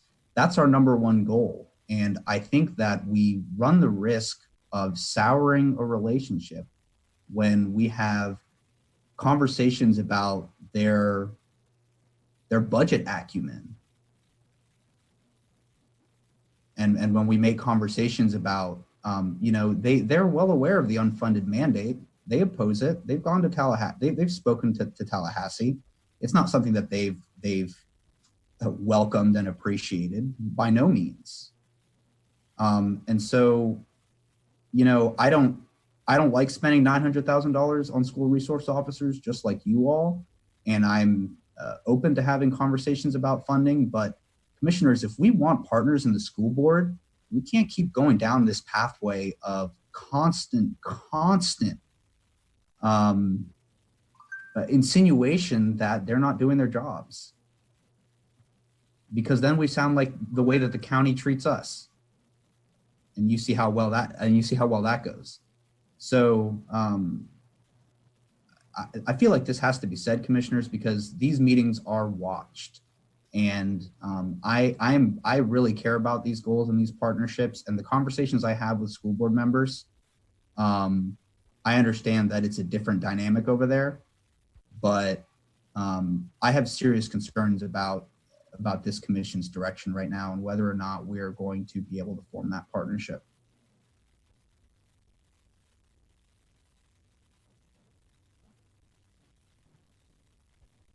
Do you conclude, Commissioner? That's all I've got right now, Mr. Mayor, but I'm sure I'll have more. Okay, thank you, Commissioner Santos. Thank you, Mr. Mayor. I do believe the school board should cover 100% of the costs, but to Commissioner Ward's point, I think if we are going to have guns in schools, I want them to be GPD officers, because I think we do have a progressive city. We have a police department that I think is a progressive police department as well, and is trying to make real change. And I think this commission will make even further change over this coming year in terms to our police department. I think what might make the negotiations maybe better with the school board is I think we should put out there, what would we spend those dollars on? What exactly would those dollars be used on? And I think that might help frame the conversation better and might make the negotiation better as well. Thank you, Mr. Mayor. Thank you. Commissioner Johnson, I'm going to skip over you real quick to get to Commissioner Simmons because she hasn't had a chance to speak on this yet, and then I'll come back to you, okay? Commissioner Simmons? Thank you, Mayor. I love these conversations. These are conversations that we need to have. They are very uncomfortable conversations for people. In the climate that we're living in our community, this is warrant an opportunity to discuss where we are with the relationship with the school board, as well as the funding source and what we're bringing to the table. I've listened to everyone comment, and everyone has a valid point. Commissioner Ward's point is spot on. We all know it's a mandate. If we want our children to be safe or need sort of protection, who better maybe than GPD? Like Commissioner Ward stated, we have an opportunity as a commission to look at creative policies and creative practices within our own organization. And if we can, and I know that some of the officers who work at these schools are very committed. They're to the students. They have a relationship with these students. Some of these officers have been there for years. Some of the officers went to the schools that they're currently protecting. And so they have built the rapport, they've built the relationship. I welcome looking at the agreement and seeing, what else can we not or can do for us resources? What are we willing to spend? But Commissioner Ariola is absolutely right. If we're going to build relationships with our school board members and the board members, the staff, and the faculty there, we need to have some type of dialogue and some type of transparency where we have these open conversations. We have these tough conversations. And this is a conversation that needs to be had. But at the same token, we as a community, we understand where hopefully we're understanding the place we're trying to get to as it relates to our vulnerable and our minority neighbors in folks in the community, our students and our young people that attend these schools. And I think it gives us an opportunity to have the dialogue and to have that conversation. But I also think what I was hearing from Commissioner Johnson, and correct me if I'm wrong, her issue is, should we pay for it? I don't think she's not saying, and I may be wrong, I don't know if you're saying you don't want us there, it's just that you don't want to pay for it. Commissioner Johnson? That's correct. So I think we're all somewhat on the same page. I just think we want to look at how we're allocating our resources at this time. And can we go back to the school board and have this conversation with them and say, hey, we want to be there. I think that's what I'm hearing. I think we would like to be there. We want GPD presence there. But how can we look at this contract and the resources that we're allocating, and how can we come up with a better contract? I think that's what I'm hearing. Okay, that's all I had to say, Mayor. But yeah, I would love to continue these conversations and continue these talks, but with the understanding that we have to build the relationship with the school board. We have to have transparency and partnerships with the school board. We don't always get it right. This commission does not always get it right. The school board does not always, nobody get it right all the time. We all have issues and we all have problems that we're dealing with, but we have to have an open line of communication and work together with not only the school board, but with the county, the sheriff. We have to be in the University of Florida, the Santa Fe. We have to have relationships and partnerships with everybody. So let's figure this thing out. Let's have these conversations, but I'm open to whatever you all want to discuss and how you want to talk about it. Thank you, Mayor. Thank you. And real quick, before I get back to Commissioner Johnson, this has been referred to as an unfunded mandate a few times. It actually is a funded mandate. It's just not a completely funded mandate. The school board gets a sizable chunk of money to pay for this program from the state legislature. That was part of the legislation that was passed. And so, we're basically making up the difference. And so that's, I think that's an important piece of the puzzle to keep in mind as we're talking about who's paying for what. Commissioner Johnson.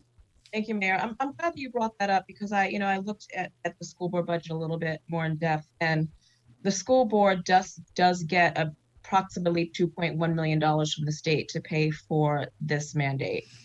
And like you said, we are making up the rest of it. I also want to point out that on the tax bill, the school board gets approximately, in comparison to the city, and this is just an estimation off of, one tax bill, about $636 paid towards the school board, and then about $500 paid to the city of Gainesville in taxes. So I'll just leave that right there for your contemplation. And two, I want to go back to Commissioner Ward's point about having GPD officers in the schools. I agree with you 100%. I want to, once again, refocus the conversation on who's paying for it, because ultimately, I want it to be understood if that decision is not made, that decision is then on the school board. It is not us. And I would hope that there would be enough faith in the elected officials of the school board to listen to the community, because the community also, as far as I've understood it in the past week as this has come out, is that the community does want or would prefer the GPD officers to be in the schools rather than having guardians or a private security firm. That's very clear. That decision, if that decision is not made, that decision is on the school board and not the city. And like I said, let's have enough faith in the elected officials of the school board, as many of us want to have, that they would then make the right decision. So, you know, I want to just refocus the conversation on that piece of it. And, you know, I'm hoping that we can get to a good place about this. I'm focusing solely, no matter what, I've heard this so many times, my tone, my tone, no matter what my tone might be, the conversation that I'm having now is about the funding source for it and how I believe that we would be able to do so much more with $900,000 that would be beneficial for our citizens than you know, the way that the school board is spending it at the moment. So, you know, I'd love to hear from you, Mayor, and then I'd be ready to make a motion. Okay, we actually have a motion on the floor right now, so we'll either hold it into that or we can do it separately as well. Oh, wait. Okay, Commissioner Ward. Thank you, Mr. Mayor. So everybody makes good points. There's nothing invalid about the conversation.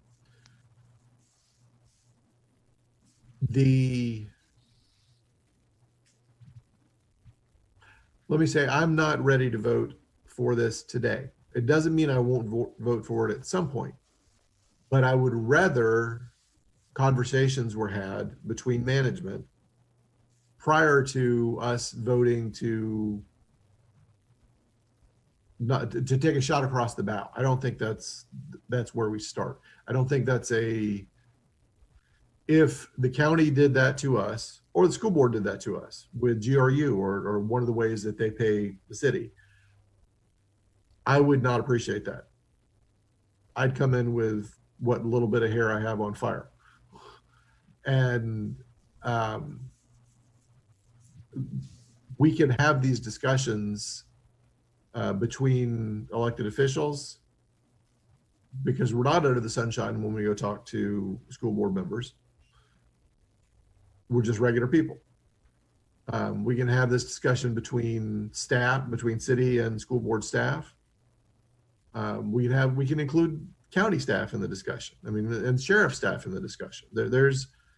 There are a lot of ways to do this rather than us voting to pull $900,000 out of the deal. I'm not prepared to vote for this today. I don't think that it puts us, we might get $900,000 out of it, but it would put us in a bad spot, I believe, going forward. The people, taxpayers of Gainesville, I don't like using the phrase taxpayers. We're all paying taxes one way or another. The people of Gainesville are going to pay that bill. It's a question of whether they pay it through the city or through the school board. They're going to pay the bill because there's no other source for it other than the pockets of the people in Gainesville. So it's not as if by us saying we're not going to do that, it magically is a burden off the people of Gainesville. It remains. It just has to be thought of differently. And we're saying you be creative, not us. I want us to Commissioner Ariola's point and to Commissioner Simmons' point, we need to build relationships with the other public entities in this community carefully. This is a way of building a relationship, but maybe not a super constructive way that we could expect good things in return for. So I'm not necessarily opposed overall to it, but I'm opposed to it today until we've had a chance to work through it. And a week is not enough time to work through it, in my opinion. So thank you. Thank you, everybody, for contributing to this conversation. You know, I think, Commissioner Johnson, where I'd be comfortable moving forward is if we directed staff to enter into negotiations with the school board about the contract or the school administration. I think that if there is good faith, this could be phased in, over 3 years or 4 years, something like that. But I keep going back to the point that you made, Commissioner Johnson, which is what's going to best serve and help our community? Funding those positions or investing in food security? Funding those positions or investing in after and out of school programming? Funding those positions or, addressing core underlying causes of the racial disparities we have in our community. And the list goes on. We all could make our own list, right? Of, city manager told us all, hey, you have $900,000, list what you want to do. We'd all have different priorities, but that's sort of what we just went through last week, right? I mean, we narrowed it down as a group. Some of each of our top priorities are on there. Some of each of our top priorities didn't make it, but we have a path moving forward. So, y'all get the same emails I get. You interact with folks in conversations, whatever the format is. It's not going to be good enough for us to tell people we'll look at it and study it and get around to figuring it out. There is an urgency, and I feel it. I've been feeling it, and that's going to mean difficult decisions and difficult conversations. And so none of this is meant from me, and I didn't hear it from any of you as disrespect, but it's real talk. I mean, it's doing what we were put here to do, which is make tough decisions in order to help our community become better. And I think this is an important part of that discussion. So, I saw you nod, Commissioner Johnson. I'm just wondering if Commissioner Hayes Santos would be willing to add to the motion that we ask our staff to enter into negotiations with the school board about funding for school resource officers. And Commissioner Johnson, I'll go ahead and, if you want to on that. Yes, I like that, but I also think that we should be more specific. And specificity doesn't mean it means there's a little bit more latitude with what I'm about to add.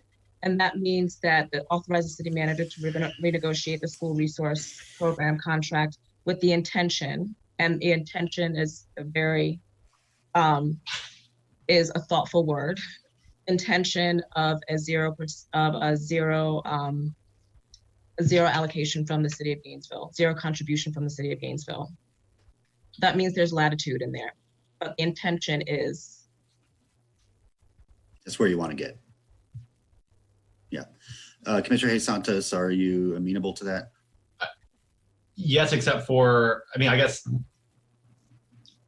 the first part about authorizing the city manager to go into or to negotiate I guess I want anything to come back to the commission, I guess. Absolutely. Okay, because I wasn't really sure about how the wording of that. So yeah, we'll add and bring discussion back to the commission. Yes, then I'm good with that. I'm just writing that too. Yeah, okay, and you were the seconder, Commissioner Johnson, so I assume you concur. Commissioner Ward. Thank you, Mr. Mayor. Not my motion, so I certainly can't make a change to it, but I'm increasingly uncomfortable with motions that are multi-part. I call those county style motions with lots of moving parts in them. I like us to consider things in their own silo, to use an unpopular term. It concerns me when we lump lots of things together in a motion, and I know we're going to consider them separately, but I like separate motions for separate topics. That's just my preference on this. Thank you. All right, thanks. I consider this a budget motion, a budget topic. So I hear what you're saying, but that's sort of how budgets go. There's just so many moving parts in them. Commissioner Santos? I was going to share my screen with the motion. Yeah, and Commissioner Ward, what did you want split out? You mentioned splitting earlier. If you want to share your screen, Commissioner, that'd be great. Thank you, Mr. Mayor. I want to split the aviation unit from cannabis. Hold on. Yeah, I would like to split the joint aviation unit decision from the funding for testing cannabis and for arrest below drug trafficking. So there would be, I think, three parts to it instead of two. Joint aviation, cannabis. I assume you concur with redirecting to CRP and mental health. Okay, and then the third would be the negotiation with the school board. Okay, if everyone's clear on the motion, sorry, let me get my participant screen back up. Larry will go ahead and move to public comment.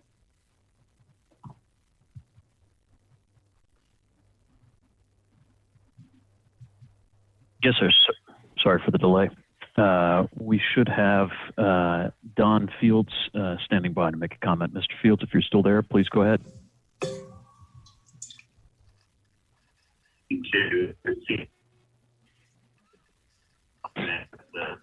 Mr. Fields? Yeah.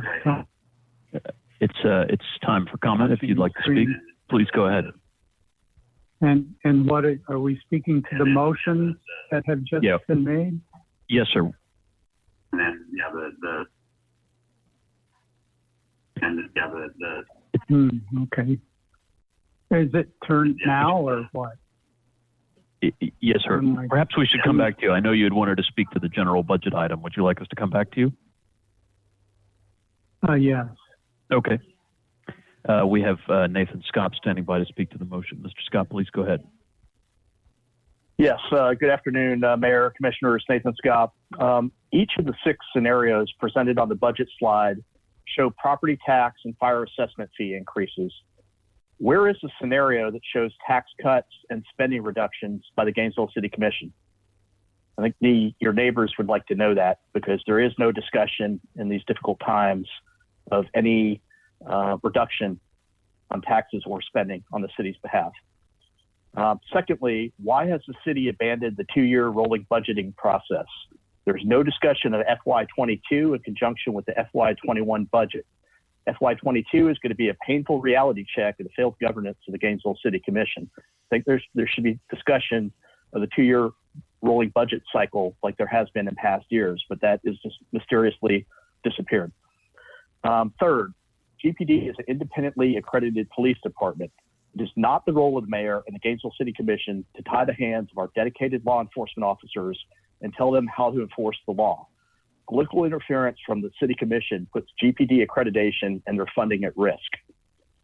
During this convoluted discussion, there was the need to hire another consultant. With all the new city hires, there seems to be no internal talent and capability to do anything without hiring another consultant. And that comment was made in relation to the climate dashboards. And with respect to this climate crisis that the City Commission talked about during this convoluted discussion, about the need for a dashboard to measure the carbon footprint for the city and yourselves, the Gainesville City Commission travels all over the world on taxpayer-funded junkets while lecturing us about being in a climate emergency. Mayor Poe, what was your carbon footprint for traveling to Hawaii and traveling to Russia? Don't be hypocrites, commissioners. Finally, there was some discussion about Facebook streaming. I support that. The comments offered by the city manager are disingenuous. The city wants to silence the minority voices that don't approve of how city government is being run. And I think that that's not a good reason not to make meetings readily accessible on Facebook, because Granicus doesn't always work, as I and others, including your chair of the CRC, found out last night during the town hall. And one final comment and observation, there's talk about well, this whole process has been a convoluted discussion. It illustrates the City Commission isn't focusing on the budget discussion as a whole, but there was discussion about revisiting contracts. And Mayor Poe, you refused to do that with GREC, the biomass contracts. That cost the taxpayers a ton of money. And it's ironic and it's tragic that we're talking about this to virtue signal when in reality, you guys refused to do that in the past. So this is very disturbing. But what's more disturbing is that each of the 6 scenarios presented on the city budget slides show property tax and fire assessment increases. Thank you.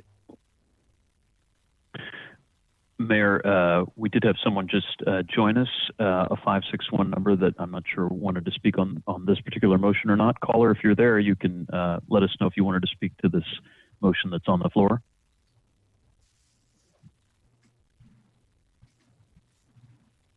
Hello, caller, the 561-262 number.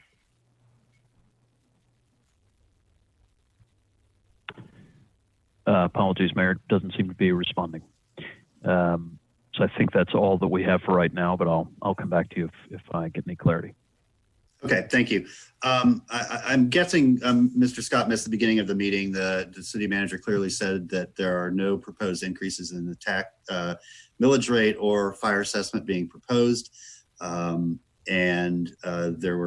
was also a slide showing $2 million in reduced expenditures. So that indicates no increases in taxes, fire assessment, and includes a decrease in spending or proposed expenditures. I want to make sure that our excellent media hears that this time around. Okay, so we do have a motion. We're going to do it in 3 parts, Madam Clerk. The first part of the motion will be to redirect dollars from the Joint Aviation Unit to be used for either or CRP and GPD mental health units, and $4,000 increase in aid to outside organizations. Madam Clerk, roll call vote. Johnson? Mr. Mayor, I had my hand up. Oh, I'm sorry, Commissioner Ariella, go ahead.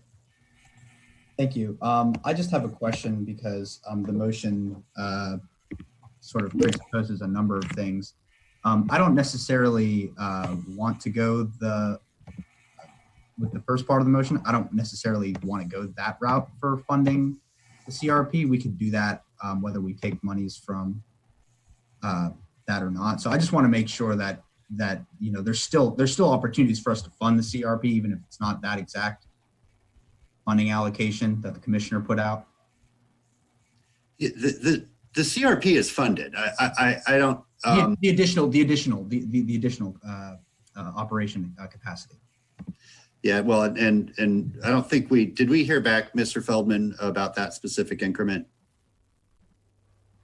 So there's actually 2 increments, maybe 3. So the 18,000 was for supplies, 50,000 was for a new vehicle, and then there's about 170,000 to fund 2 part-time positions to full-time positions.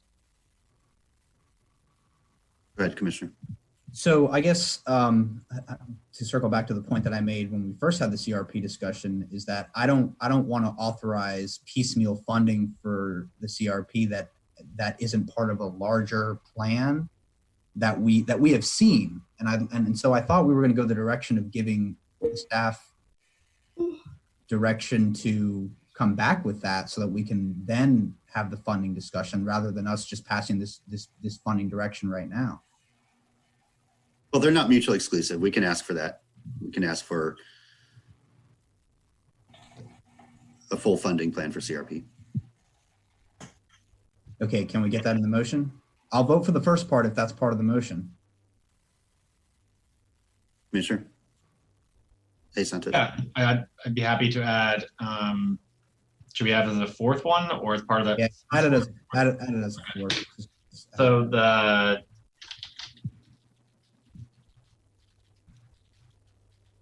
I think just a full funding plan for CRP proposed increments.